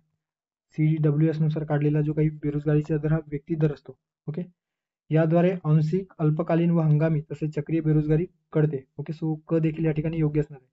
सो अ, ब आणि क तीनही स्टेटमेंट या ठिकाणी योग्य असल्या कारणानं सर्व विधाने योग्य आहेत. सो पर्याय क्रमांक 1 या प्रश्नाचं योग्य आन्सर असणार आहे, ओके. त्यानंतरचा प्रश्न आहे मानव विकास निर्देशांकासंदर्भाने या ठिकाणी प्रश्न विचारण्यात आलेला आहे. मानव विकास निर्देशांक संदर्भात योग्य विधाने ओळखा. या अहवालाची सुरुवात 1997 पासून झाली. त्यानंतर आहे यात जीवनमान, शिक्षण व क्रयशक्ती, ओके, नॉट अ क्रयशक्ती लक्षात ठेवा, क्रयशक्ती या 3 घटकांचा विचार केला जातो. त्यानंतर आहे या निर्देशांकाचे मूल्य 0 असल्यास विकास नाही, अर्थात विकासहीन अवस्था, आणि 1 असल्यास पूर्ण मानव विकास समजला जातो. सो त्या संदर्भाने मानव विकास अहवालासंदर्भाने किंवा निर्देशांकासंदर्भाने कुठले विधान या ठिकाणी योग्य आहे, ओके. सो मानव विकास निर्देशांक, ज्याला ह्युमन डेव्हलपमेंट इंडेक्स म्हटला जातो, ते एक सांख्यिकीय निर्देशांक आहे. याद्वारे आपल्याला विशेषतः वेगवेगळ्या देशांचा आणि प्रदेशांचा मानवी विकासाचे मापन कशा पद्धतीने केलेलं आहे किंवा ते मापन करण्याचे जे काही एकंदरीत घटक आहे ते लक्षात येतो आणि कुठला देश मानव विकास निर्देशांकामध्ये कुठल्या स्थानी आहे ते आपल्याला कळतो, ओके. या ठिकाणी मानव विकास निर्देशांकाचा वापर आहे ते संयुक्त राष्ट्र विकास कार्यक्रम जे आहे UNDP त्याच्या माध्यमातून केला जातो आहे. आपण बघितलेलं आहे की बहुआयामी दारिद्र्य निर्देशांक, ओके, ज्याला MPI म्हटलं गेलेलं आहे, 2 संस्थेद्वारे काढला जातो, UNDP आणि ऑक्सफर्डची जी काही फोरम आहे, ओके, ऑक्सफर्ड ची फोरम आहे त्यानुसार ते 2 संस्थांनुसार काढले जातो. मात्र जे काही मानव विकास निर्देशांक आहे ते या UNDP मार्फत, युनायटेड नेशन डेव्हलपमेंट प्रोग्राम मार्फत पब्लिश केला जातो. सुरुवात कधी झालेली आहे तर या निर्देशांकाची सुरुवात 1990 पासून झालेली आहे, ओके. लक्षात ठेवा. ह्युमन डेव्हलपमेंट इंडेक्सची सुरुवात 1990 पासून झालेली आहे. ओके, आणि ह्युमन पॉवर्टी इंडेक्सची सुरुवात 1997 पासून झालेली आहे, जे या अहवालांतर्गत 1997 पासून सुरू करण्यात आलेली होती, ज्याची जागा 2010 मध्ये बहुआयामी दारिद्र्य निर्देशांकाने घेतलेली आहे. सो या मानव विकास निर्देशांकाचे 3 मुख्य आयाम आपल्याला दिसून येतात, ज्यामध्ये आरोग्य आहे, शिक्षण आहे आणि राहणीमान. ओके, सो आरोग्यामध्ये अपेक्षित जे काही जीवनमान आहे, ज्याला life expectancy at birth, okay, जन्माच्या वेळचे जे काही अपेक्षित आयुर्मान आहे त्याचा विचार केला जातो.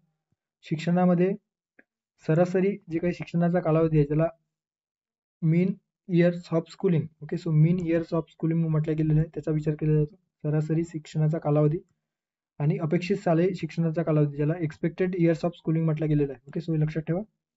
राहणीमानाचा जो विचार आहे तो एकंदरीत प्रति व्यक्ती सकल राष्ट्रीय उत्पन्न, सो राष्ट्रीय उत्पन्नाच्या माध्यमातून हे राहणीमान विचारात घेतलं जातं, ज्याच्यामध्ये GNP, ज्याला ग्रॉस नॅशनल इन्कम म्हटलं गेलेलं आहे, आणि हे पर कॅपिटा इन्कम मोजली जाते किंवा पर कॅपिटा इन्कम नुसार याची कॅटेगरायझेशन किंवा एकंदरीत मूल्यमापन केले जाते, जे PPE आधारित म्हणजेच purchasing power parity. Okay, so PPP या आधारित असते आणि यालाच आपण मराठीमध्ये क्रय शक्ती आधारित घटक म्हणत असतो. ओके, सो क्रय शक्ती, purchasing power parity. Okay, so purchasing power parity अशा पद्धतीने या ठिकाणी या PPP ला ओळखले जाते. ओके, सो स्कोर दिलेला आहे 0 ते 1 श्रेणीमध्ये. 1 म्हणजे उच्च मानव विकास, तर 0 म्हणजे अतिशय कमी मानव विकास. आता 2023-24च्या लेटेस्ट आकडेवारीनुसार किंवा लेटेस्टचे जे काही अहवाल प्रकाशित झालेले आहे, ज्याचे शीर्षक आहे breaking the gridlock. Okay, या ठिकाणी बघू शकता, breaking the gridlock, reimaging the corporation in the polarized world. Okay, so reimaging corporation in the polarized world हे अशा पद्धतीने या थीमवर आधारित 2023-24चा निर्देशांक जाहीर झालेला आहे. भारताचा क्रमांक यामध्ये 134वा आहे, तर पहिल्या स्थानी स्वित्झर्लंड हा जो काही देश आहे तो या ह्युमन डेव्हलपमेंट इंडेक्स 2023-24 मध्ये पहिल्या स्थानी राहिलेला आहे. आता प्रश्नात जे दिलेलं होतं ते आपल्याला योग्य विधाने ओळखा अशा पद्धतीने या ठिकाणी विचारण्यात आलेलं आहे. या अहवालाची सुरुवात 1997 पासून झाली का, बरोबर आहे का, तर चुकीचं आहे. ओके, सो या ठिकाणी 1990 पाहिजे होतं. ओके, सो 1990 पासून या अहवालाची सुरुवात झाली, त्यामुळे अ जे स्टेटमेंट आहे ते चुकीचं आहे. त्यानंतर ब आहे, यात जीवनमान, शिक्षण व क्रय शक्ती या 3 घटकांचा विचार केला जातो का, तर नक्कीच आपण बघितलेलं आहे. जीवनमान म्हणजे जे काही आयुर्मान आहे, expected life expectancy at birth, जन्माच्या वेळचे जे काही सरासरी आयुर्मान आहे त्याचा विचार केला जातो. शालेय शिक्षणाचा विचार केला जातो, ज्याला मीन्स ऑफ स्केल, सरासरी शालेय शिक्षण कालावधी आणि अपेक्षित शालेय शिक्षण कालावधी याचा या ठिकाणी विचार केला जातो.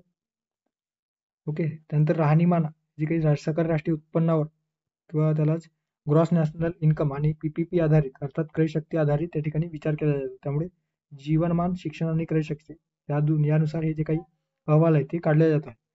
क आहे, या निर्देशांकाचे मूल्य 0 असल्यास विकास नाही व 1 असल्यास पूर्ण विकास आहे का, सो हे देखील बरोबर असणार आहे. क या ठिकाणी योग्य आहे. सो अ चुकीचा, मात्र ब आणि क योग्य आहे. त्यामुळे पर्याय क्रमांक जर आपण बघितलं तर ब आणि क योग्य असणारा पर्याय आहे, पर्याय क्रमांक 2. ओके, सो पर्याय क्रमांक 2 फक्त ब आणि क या प्रश्नाचं योग्य आन्सर असणार आहे. त्यानंतरचा प्रश्न आहे, पैशाच्या साठा संदर्भात M3 काय दर्शवतो. ओके, M3 संदर्भात या ठिकाणी बोलला गेलेला आहे. सर्वात कमी तरल पैसा. ब आहे, याला विस्तृत पैसा देखील म्हणतात. क आहे, यात M2 अधिक 1 वर्षापेक्षा जास्त मुदत ठेवी यांचा समावेश असतो. ड आहे, यात बँकांची मागणी ठेवी व मुदत कर्जाचा देखील समावेश असतो. सो M3 संदर्भात जे काही पैशाचा पुरवठा आहे, ज्याला मनी सप्लाय म्हटलं गेलं आहे, त्या संदर्भात जे M1, M2, M3 आहे त्या संकल्पना आपल्याला माहिती असणे अपेक्षित आहे. ओके, आता जी काही नोटांची छपाईची जबाबदारी आहे रिझर्व्ह बँकेकडे असते. सो 1 रुपयाची नोट आणि इतर चलनी नोटाची जी जबाबदारी आहे ती भारत सरकारकडे असते. ओके, सो हे लक्षात ठेवा. एकंदरीतच नाण्यांची जी छपाई किंवा नोटांची छपाई आहे त्या संदर्भाने या ठिकाणी दिलेलं आहे. आता पैशांचा पुरवठा प्रामुख्याने M0, M1, M2, M3 अशा पद्धतीने केला जातो. सो या ठिकाणी जे ते दिलेलं आहे. M0 म्हणजे काय, तर M0 मध्ये RBI कडे असणारे व्यापारी बँकांच्या ठेवी असतात. ओके, जे RBI कडे असतात, ज्यामध्ये CRRच्या प्रमाणामध्ये जे व्यापारी बँका कॅश RBI कडे ठेवतात त्यांचा समावेश या ठिकाणी होतोय. त्यानंतर RBI कडील इतर जे काही ठेवी असतात, जे बॉन्ड्सच्या स्वरूपात असतील, गव्हर्नमेंटच्या ठेवी असतील किंवा इतर जे प्रायव्हेट फर्म असतील त्यांच्या ठेवींचा समावेश देखील या M0 मध्ये होतोय. लोकांजवळ असणारे जे नाणी व नोटा असतात, ओके, आपण आपल्याकडे जे असणारे करंटमध्ये जी नाणी व नोटा असतात, सो त्यांच्या ते सर्क्युलेशन मध्ये असतात, त्यामुळे त्यांचा समावेश देखील या M0 मध्ये केला जातो. बँकांमधील असणाऱ्या मागणी ठेवी, ओके, बँकांकडे असणारा जो काही रोख साठा आहे त्यांचा समावेश या M0 या कॅटेगरीमध्ये केला जातो आहे. ओके, आता M0 याला पायाभूत पैसा म्हटलं गेलेला आहे आणि सर्वाधिक तरल असतो. सर्वाधिक तरल का, तर ते करंटमध्ये फ्लक्च्युएट होत असतो आणि तरलता सर्वाधिक जास्त असतो याची. ओके, म्हणजे एकंदरीतच ते रोख स्वरूपामध्ये आपल्याजवळ असतो आणि त्याचा वापर ते जे काही पैशांचा वापर आहे ते विनिमयासाठी तात्काळ करता येतो, म्हणून याला तरल, सर्वाधिक तरल म्हटलं गेलेलं आहे. ओके, त्यानंतर आहे M1. M1 मध्ये आरबीआय बँकेतील इतर ठेवींचा समावेश असतो. लोकांजवळचे नोटा व नाणी आणि बँकांमधील जे काही मागणी ठेवी असतात तर त्यांचा समावेश या M1 या कॅटेगरीमध्ये केला जातो. त्यानंतर M2 मध्ये M1 प्लस 1 वर्षापर्यंतचे जे मुदत, ओके, सो लक्षात ठेवा 1 वर्षापर्यंतचे जे काही मुदत ठेव आहे जे बँकांकडे असतात, नंतर बँकांनी विकलेल्या चालू ठेवींचे पैसे. आता 1 वर्षापर्यंतचे मुदत ठेव म्हणजे काय, तर जे काही मुदत आवर्त असतात जे बँकांकडे एका वेळेस आपण जेव्हा बँकांमध्ये जेव्हा अकाउंट ओपन करायला जातो, ओके, बचत खाते, सो बचत खात्यांचे देखील 2-3 प्रकार आहेत, ज्यामध्ये चालू बचत खाते, त्यानंतर आहे मुदतीपूर्ण बचत खाते. अशा पद्धतीने जे सेव्हिंग्स अकाउंट आहे ते असतात आणि त्यापैकी जी काही मुदतीपूर्व किंवा जे मुदत आवर्त ज्याला म्हटलं गेलेलं आहे त्याचा समावेश या ठिकाणी 1 वर्षापर्यंतचा जो काही मुदत ठेव आहे त्यांचा समावेश या M2 मध्ये केला जातो. आणि बँकांनी विकलेल्या चालू ठेवींचे पैसे, ओके, जे काही बँकांकडून जे नोटा किंवा चलनी नोटा जे सर्क्युलेशन मध्ये आलेले असतील, सो त्याचा समावेश या M2 मध्ये केला जातो. M3 मध्ये M2 प्लस 1 वर्षापेक्षा अधिक काळासाठी जे काही मुदत ठेव असतो, ओके, सो मुदत आवर्तीमध्ये 1 वर्षापेक्षा जास्त अधिक मुदत काळात असणारे जे ठेव बँकांकडे असतात तर त्यांचा समावेश या ठिकाणी M3 मध्ये केला जातो. आणि बँकांची मागणी देय व मुदत कर्जे यांचा समावेश देखील या M3 मध्ये केला जातो. आता M1 म्हणजे संकुचित पैसा आणि M3 म्हणजे विस्तृत पैसा. ओके, सो M1 जे संकुचित पैसा आहे त्याच्यामध्ये आरबीआय कडील इतर ठेवी, बँकांजवळचे नाणी व नोटा आणि बँकांमधील मागणी ठेवी. आणि M3 मध्ये ज्याला विस्तृत पैसा म्हटलं गेलेला आहे कारण याच्यामध्ये M2 चा समावेश होतो, ज्यामध्ये M2 मध्ये M1 देखील येतो आहे. ओके, सो त्यामध्ये विस्तृत स्वरूपाचा एकंदरीत आपल्याला पैशाचा पुरवठा आपल्याला दिसून येतो. सोबतच 1 वर्षापेक्षा अधिक काळ मुदत ठेवी म्हणजे तात्काळ आपल्याला ते जे काही करन्सी आहे ते आपल्याला मार्केटमध्ये फ्लक्च्युएट करता येणार नाही किंवा मार्केटमध्ये ते आपल्याला बाजारामध्ये ओतता येणार नाही, असे जे काही रक्कम आहे किंवा रोख आहे त्या संदर्भाने या ठिकाणी दिलेलं आहे. त्यामुळे सर्वात कमी तरल असतो कारण लगेच ते आपल्याला पैसे बँकेतून काढता येणार नाही जोपर्यंत त्याची मुदत पूर्ण होणार नाही तोपर्यंत. ओके, सो बँकांच्या मागणी देय व मुदत कर्जाचा समावेश या ठिकाणी होतो, त्यामुळे विस्तृत पैसा आहे मात्र सर्वात कमी तरल असतो. ओके, सो M3 लक्षात ठेवा सर्वात कमी तरल असतो. सो या ठिकाणी हे डायग्रामच्या स्वरूपात दिलेलं आहे, तुम्ही स्क्रीनशॉट घेऊन नंतर एक्झामच्या वेळेस हे रिकॉल करू शकता. ओके, प्रश्नाकडे येऊयात. M3 संदर्भात काय दर्शवतो? ओके, पैशाचा साठा संदर्भात M3 काय दर्शवतो? सर्वात कमी तरल, बरोबर आहे, सर्वात कमी तरल आपण बघितलेलं आहे. ओके, सर्वात कमी तरल. त्यानंतर आहे ब, याला विस्तृत पैसा देखील म्हणतात का, सो हे देखील आहे, याला विस्तृत पैसा देखील म्हटलं जातो. सो लक्षात ठेवा ब देखील या ठिकाणी योग्य असणार आहे.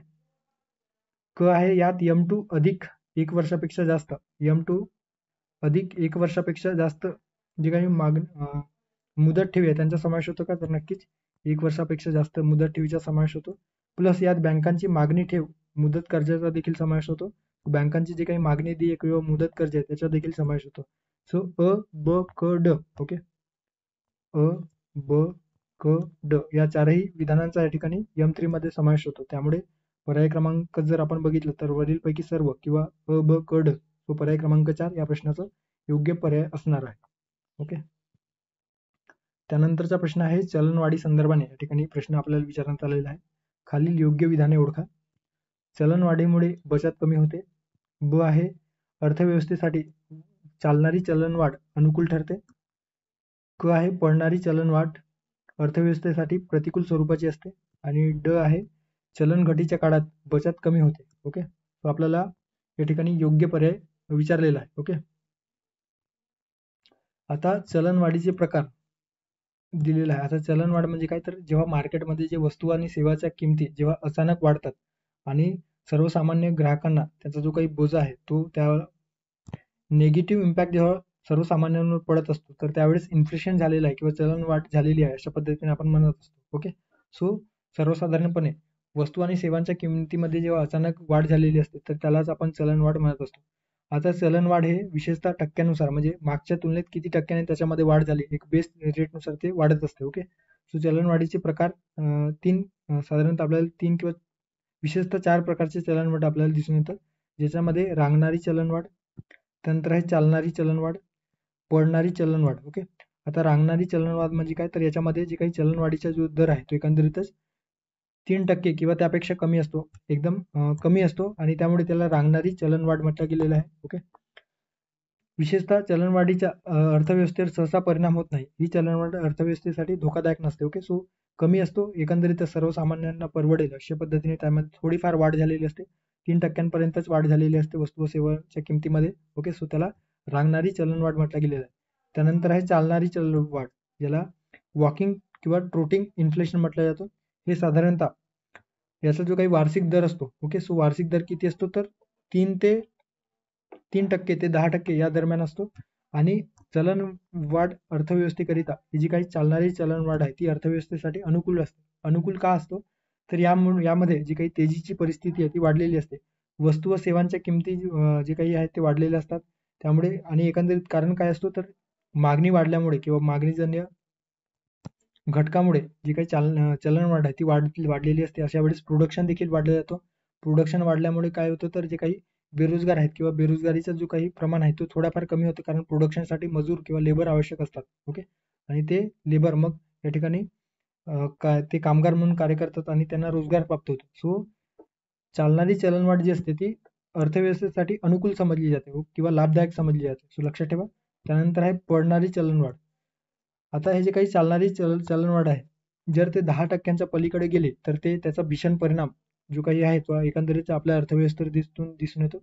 वस्तू व सेवांच्या किमती मोठ्या प्रमाणामध्ये वाढलेल्या असतात. सर्वसामान्यांना ते परवडणारं जोगं नसतं. ओके, त्यामुळे त्याला पडणारी चलनवाढ म्हटलं गेलेलं आहे. हे साधारणतः 10 ते 20% दरम्यान आपल्याला वार्षिक दर याचा दिसून येतो.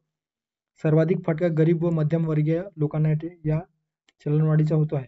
ओके, आणि त्याच्यानंतर जो चौथा पर्याय आहे किंवा चौथा जो प्रकार आहे त्याच्यामध्ये हायपर इन्फ्लेशन, जे 50% वर देखील त्याचा जो काही एकंदरीत चलनवाढ आहे, चलनवाढीचा दर आहे तो आपल्याला दिसून येतो. ओके, सो त्याला हायपर इन्फ्लेशन म्हटलं गेलं.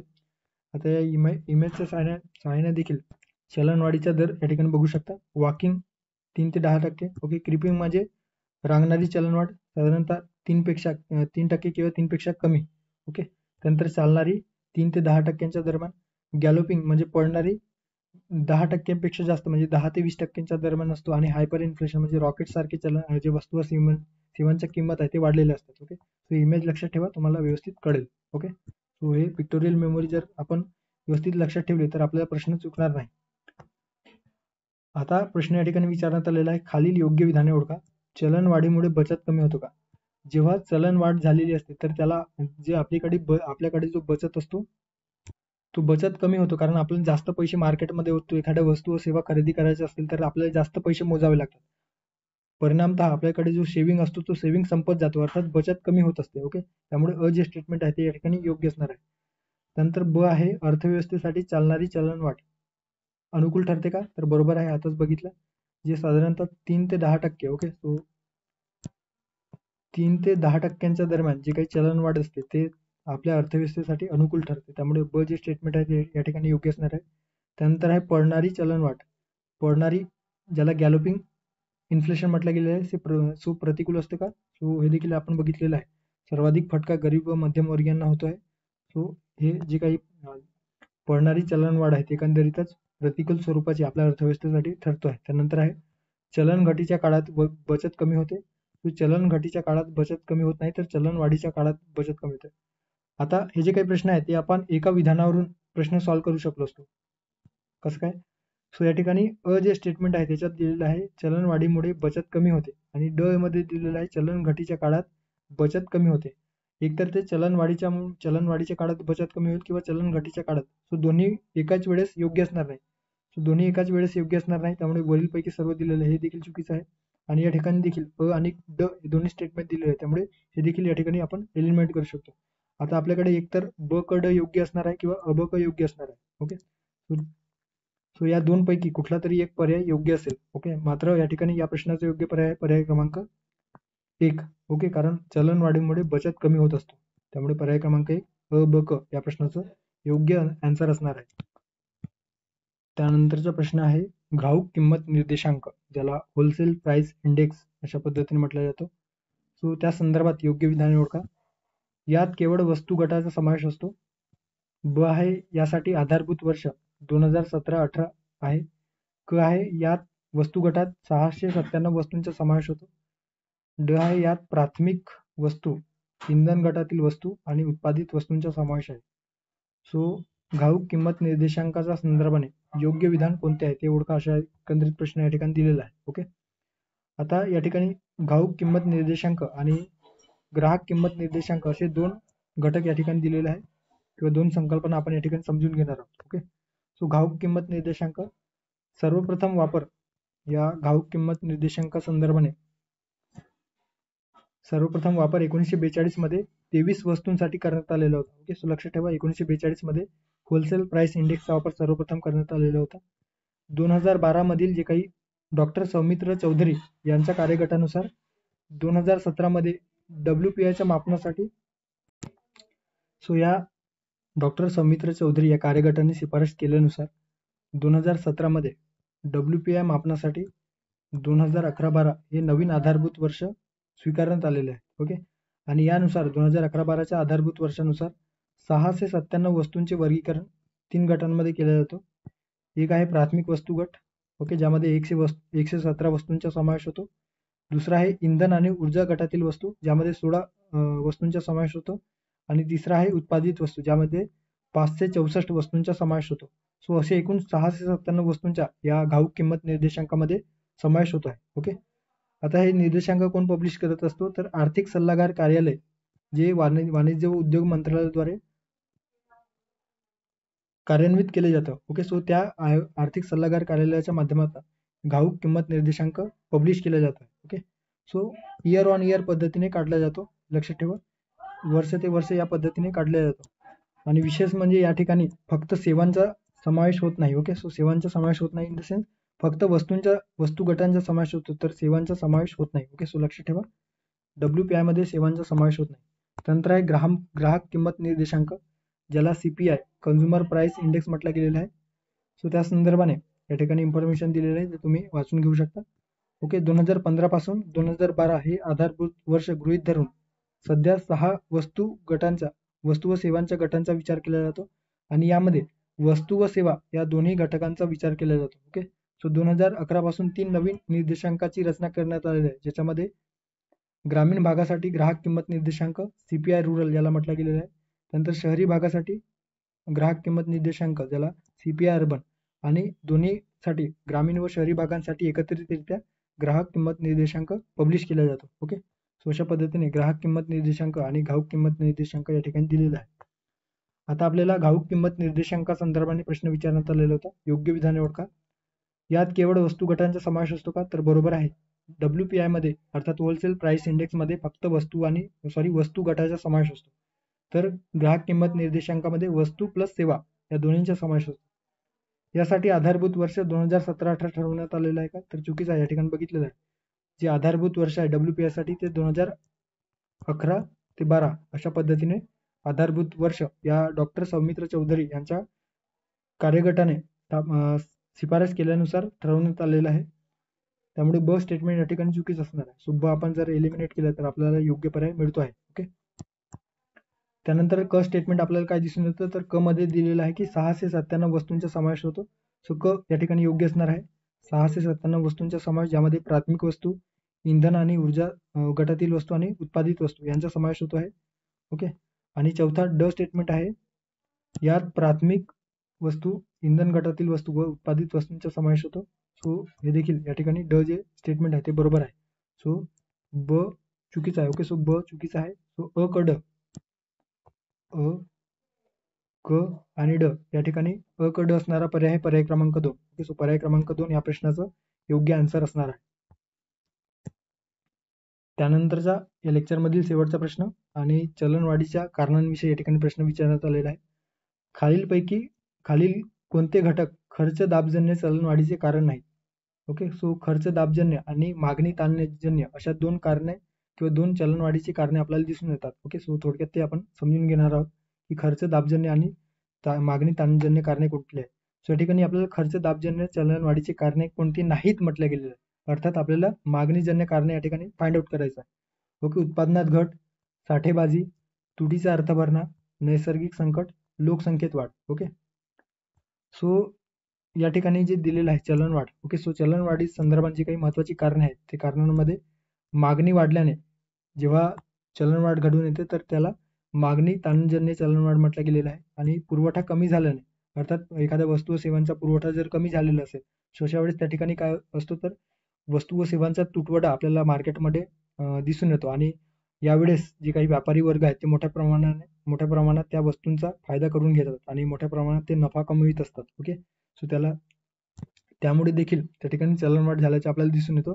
सो याला खर्च दाबजन्य चलनवाढ, ज्याला इंग्लिशमध्ये cost pull inflation. Okay, so खर्च दाबजन्य किंवा पुरवठा कमी झाल्याने चलनवाढ, कॉस्ट पुल इन्फ्लेशन आणि मागणीत वाढ झाल्याने किंवा मागणी ताणजन्य चलनवाढ, ज्याला डिमांड पुल इन्फ्लेशन म्हटलं गेलं. ओके, सो ते लक्षात ठेवा.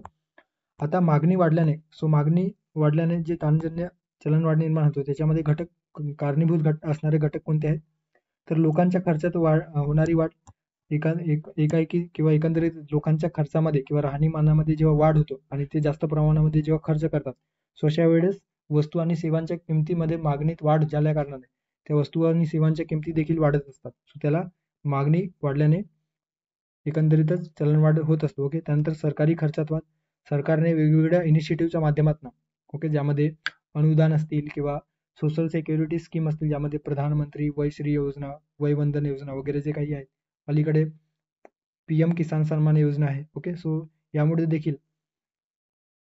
ओके स्टेट गव्हर्नमेंटच्या बाबतीत जर आपण लेटेस्टमध्ये जर बोलायचं झालं तर अलीकडे जे काही महिलांसाठी सुरू करण्यात आलेली जी स्कीम आहे ओके मुख्यमंत्री लाडकी बहीण योजना, सो यामध्ये जे काही थेट त्यांच्या अकाउंटमध्ये किंवा डायरेक्ट बेनिफिट ट्रान्सफरच्या माध्यमातून जे अकाउंट आहे तर त्याच्यामुळे काय होतं तर सरकारी खर्चात वाढ होतं आणि त्याचा पर्यायी स्वरूप एकंदरीतच जो परिणाम आहे तो एकंदरीत मार्केटमध्ये जो काही खर्च आहे ते देखील त्यामध्ये देखील वाढ होतो आणि अशा वेळेस वस्तू व सेवांच्या किमती देखील वाढत असतात. ओके, त्यानंतर पत निर्मितीत होणारी वाढ. ओके, सो पत निर्मिती म्हणजे काय तर बँकातून जे काही मोठ्या प्रमाणामध्ये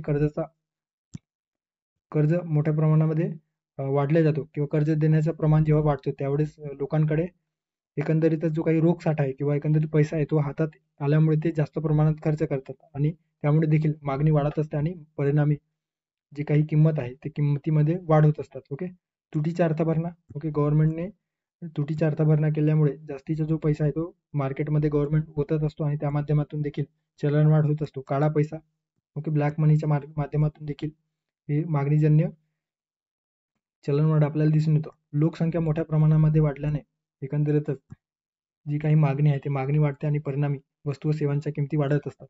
त्यानंतर आहे पुरवठा कमी झाल्याने किंवा खर्च दाबजन्य, ज्याला कॉस्ट पुल इन्फ्लेशन म्हटलं गेलेलं आहे. विशेषतः दुष्काळ व नैसर्गिक आपत्तीच्या प्रसंगी जी काही वस्तू व सेवांचा जे पुरवठा आहे ते मोठ्या प्रमाणामध्ये पाहिजे त्या प्रमाणात आपल्याला दिसून येत नाही. मोठ्या प्रमाणात ते विस्कळीत होतात. ओके, सो दळणवळणाची कारणे असतील किंवा पाण्याचा किंवा नैसर्गिक आपत्ती जर एखाद्या पिकांवर आलेली असेल, उत्पादनावर ते उत्पादन सक्षमपणे होत नसेल, तर अशा वेळेस मार्केटमध्ये पाहिजे तितका पुरवठा करता येत नाही आणि त्यामुळे काय होतं तर त्या ठिकाणी मार्केटमध्ये वस्तू व सेवांचा तुटवडा आपल्याला दिसून येतो आणि परिणामी चलनवाढ होत असतो. ओके, उत्पादनात घट झाल्याने मार्केटमध्ये मोठ्या प्रमाणामध्ये जी साठेबाजी आहे ती साठेबाजी केली जाते आणि त्यामुळे देखील एकंदरीतच साठेबाजीमुळे देखील वस्तू व सेवांच्या किमती वाढत असतात आणि चलनवाढ होत असतो. अयोग्य पायाभूत सुविधा. ओके, वस्तू व सेवांचे जे काही एका ठिकाणाहून दुसऱ्या ठिकाणी वहन करण्यासाठी दळणवळणाची एक पुरेशी साधने नसतात. ओके, जे नाशवंत वस्तू असतील तर नाशवंत वस्तूंसाठी योग्य तो साठवण्यासाठी जे मुबलक इन्फ्रास्ट्रक्चर पाहिजे ते नसतं आणि त्यामुळे देखील ते खराब होतात. परिणामी ते मार्केटपर्यंत नेता येत नाही आणि त्यामुळे देखील वस्तू व सेवांच्या किमती वाढत असतात. कामगार व मालक यांच्यात वादविवाद झालेला असेल त्यामुळे निर्यात जर झालेली असेल देशात एखाद्या वस्तू व सेवांचा पुरवठा न करता त्या दुसऱ्या देशामध्ये पुरवलं गेलेलं असेल आणि देशामध्ये त्याची मागणी असेल सो अशा वेळेस देखील त्याची जी किंमत आहे ती वाढत असते. ओके, सो या ठिकाणी आपल्याला खर्च दाबजन्य चलनवाढीचे कारण नाही, अर्थात ते पुरवठाजन्य कारण नाही तर मागणीजन्य कारण कुठले आहे, असा एकंदरीत प्रश्न आहे. उत्पादनात घट झाले तर पुरवठा आपल्याला योग्य पद्धतीने करता येणार नाही, त्यामुळे ते खर्च दाबजन्य चलनवाढ ठरेल, त्यामुळे स्टेटमेंट आपण कन्सिडर करणार नाही. साठेबाजी देखील खर्च दाबजन्य चलनवाढीसाठी कारणीभूत असणारे घटक आहे, त्यामुळे याचा देखील या ठिकाणी विचार होणार नाही. तुटीचा अर्थभरणा, ओके. गव्हर्नमेंट जास्तीचा जो रक्कम आहे तो मार्केटमध्ये किंवा अर्थव्यवस्थेवर जेव्हा ओततो तर लोकांकडे जास्त पैसा येतो आणि त्यामुळे ते खर्च करण्याची जी प्रवृत्ती असते ते देखील वाढत असते आणि त्यामुळे तुटीच्या अर्थभरणामुळे जी चलनवाढ आहे ते होत असतो, ओके. त्यामुळे आपल्या पर्यायामध्ये असायला हवं, कारण आपल्याला खर्च दाबजन्य चलनवाढीचे कारण नाही, म्हणजेच काय तर मागणी ताणजन्यचे कारण असायला पाहिजे, अशा पद्धतीने प्रश्न विचारण्यात आलेला आहे. नैसर्गिक संकटमुळे किंवा या नैसर्गिक संकटांमुळे देखील पुरवठा योग्य पद्धतीने करता येत नाही, त्यामुळे हे देखील खर्च दाबजन्य चलनवाढीस कारणीभूत असू शकतो. त्यानंतर आहे याच्यामध्ये लोकसंख्या वाढली तर एकंदरीत मागणीच्या प्रमाणामध्ये देखील वाढ होतो आणि परिणामी वस्तू व सेवांच्या किमतीत वाढ होतात. सो हे देखील मागणीजन्य कारण म्हणू शकतो की सो तुटीच्या अर्थभरणा आणि लोकसंख्येत वाढ हे मागणी ताणजन्य कारणामुळे जी चलनवाढ घडून येते त्याचे कारक घटक आहेत, ओके. सो या ठिकाणी आपल्याला तेच विचारलेलं आहे की खर्च दाबजन्य चलनवाढीची कारणे कुठली नाही, सो हे तुटीच्या अर्थभरणा व लोकसंख्येतील वाढ, ओके. सो पर्याय क्रमांक जर आपण बघितलं तर क आणि विधान असणारा जो पर्याय आहे तो पर्याय क्रमांक 4 मध्ये आपल्याला दिसून येतो. पर्याय क्रमांक 4 या प्रश्नाचं योग्य पर्याय असणार आहे, ओके. आता चलनवाढीचे जे काही परिणाम आहे ते देखील दिलेले आहे. सो सकारात्मक परिणाम कोणावर होत असतो तर उत्पादकांना सकारात्मक परिणाम होत असतो, कारण चलनवाढीच्या काळात वस्तू व सेवांच्या किमती वाढलेल्या असतात आणि परिणामी जास्तीत जास्त नफा त्यांना होत असतो. गुंतवणूकदार असतात ते एका विशिष्ट बॉन्ड्स आणि शेअर्समध्ये गुंतवणूक करत असतात आणि त्यांना विशेषतः वाढत्या किमतीनुसार त्यांचं जे काही गुंतवणुकीचा जो दर आहे त्याच्यामध्ये देखील वाढ त्यांना प्राप्त होत असतो. मात्र निश्चित गुंतवणूकदार ज्यामध्ये म्युच्युअल फंड सारखे जे काही एका पर्टिक्युलर म्हणजे फिक्स रेटमध्ये जे गुंतवणूक करत असतात त्यांना मात्र तोटा होत असतो, ओके. ऋणकोंना फायदा होतो, कारण जे कर्ज घेणारे जे व्यक्ती असतात तर त्यांना कमी व्याजदराने कर्ज द्यावा लागतो, कारण सुरुवातीला जे काही कर्ज घेतलेले असतात तर त्या कर्जाचा व्याजदर चलनवाढीच्या व्याजदरापेक्षा त्याला कमी वाटतो, ओके. आणि त्यानुसार त्याला जे काही कर्ज आहे तो परत करण्यास सोयीस्कर होतो. शेतकरी वर्गांना फायदा होऊ शकतो, ओके. सो लक्षात ठेवा, शेतकरी वर्गांना जे काही उत्पादन करणारे जे शेतकरी वर्ग असतात तर त्यांना या चलनवाढीचा फायदा होतो. नकारात्मक परिणाम धनकोंना कर्ज देणाऱ्यांना, ओके. निश्चित पगारदार जे काही कर्मचारी आहेत त्यांना याचा तोटा सहन करावा लागतो. असंघटित कामगार, ओके. संघटित कामगार जे आहेत तर त्यांना फायदा होऊ शकतो, कारण ते संघटित असतात आणि आपली मागणी मान्य करण्यासाठी ते या वेगवेगळ्या माध्यमांचा वापर करून आपले जे काही वेतन आहे किंवा मजुरी आहे ते वाढवू शकतात. मात्र असंघटित कामगाराला याचा तोटा सहन करावा लागतो आणि निश्चित बचत करणाऱ्या घटकाला देखील याचा निगेटिव्ह परिणाम सोसावा लागतो, ओके. सो अशा पद्धतीने चलनवाढी संदर्भाने या ठिकाणी त्याची कारणे व परिणाम या ठिकाणी एका स्लाइडमध्ये डिस्कस केलेला आहे, ओके. सो हे तुम्ही स्क्रीनशॉट वगैरे घेऊन नंतर एक्झामचा आधी तुम्ही एक क्विक रिव्हिजन मधून बघू शकता, ओके. सो अशा पद्धतीने आपण 15 प्रश्न या लेक्चरमध्ये बघितलेले आहे, जे इकॉनॉमिक संदर्भाने प्रश्न आपल्याला विचारण्यात आलेले होते, ओके. सो हे जे काही प्रश्न आहेत आपण क्विज बॅचमध्ये आपल्या टेलिग्राम चॅनलवर सुरू केलेलं आहे, ज्याच्यात प्रश्न क्विज फॉर्ममध्ये आपण पोस्ट करतो आणि त्या प्रश्नांचं सविस्तर विश्लेषण आपण करतो आहोत, ओके. आता यामध्ये 5 आठवड्यांची रिवाइज विथ क्विज बॅच आहे, यामध्ये 5 विषय कुठले तर राज्यशास्त्र, अर्थशास्त्र, भूगोल, इतिहास आणि विज्ञान या विषयी आपण कव्हर करणार आहोत. साधारणतः 450 प्रश्न 30 दिवसामध्ये कव्हर करण्याचा आपण प्रयत्न करतो आहोत, ओके. सो यामध्ये तुम्हाला या लेक्चरची PDF त्या बॅचच्या टेलिग्राम चॅनलवर उपलब्ध होईल. सोबतच जे काही आधी आपण PYQ डेली क्विज बॅच सुरू केलेले होते त्याचा देखील ऍक्सेस तुम्ही घेऊ शकता, ओके. सो जॉईन करायचे असेल तर या व्हिडिओच्या डिस्क्रिप्शनमध्ये तुम्हाला टेलिग्रामची लिंक मिळेल, त्या टेलिग्राम चॅनलला व्हिजिट करा, त्या ठिकाणी तुम्हाला सविस्तर इन्फॉर्मेशन पिन केलेल्या मेसेजमध्ये अवेलेबल केली जाईल, ओके. सो लक्षात ठेवा. सो थांबूया या ठिकाणी, भेटूया पुढच्या व्हिडिओमध्ये. थँक्यू, धन्यवाद.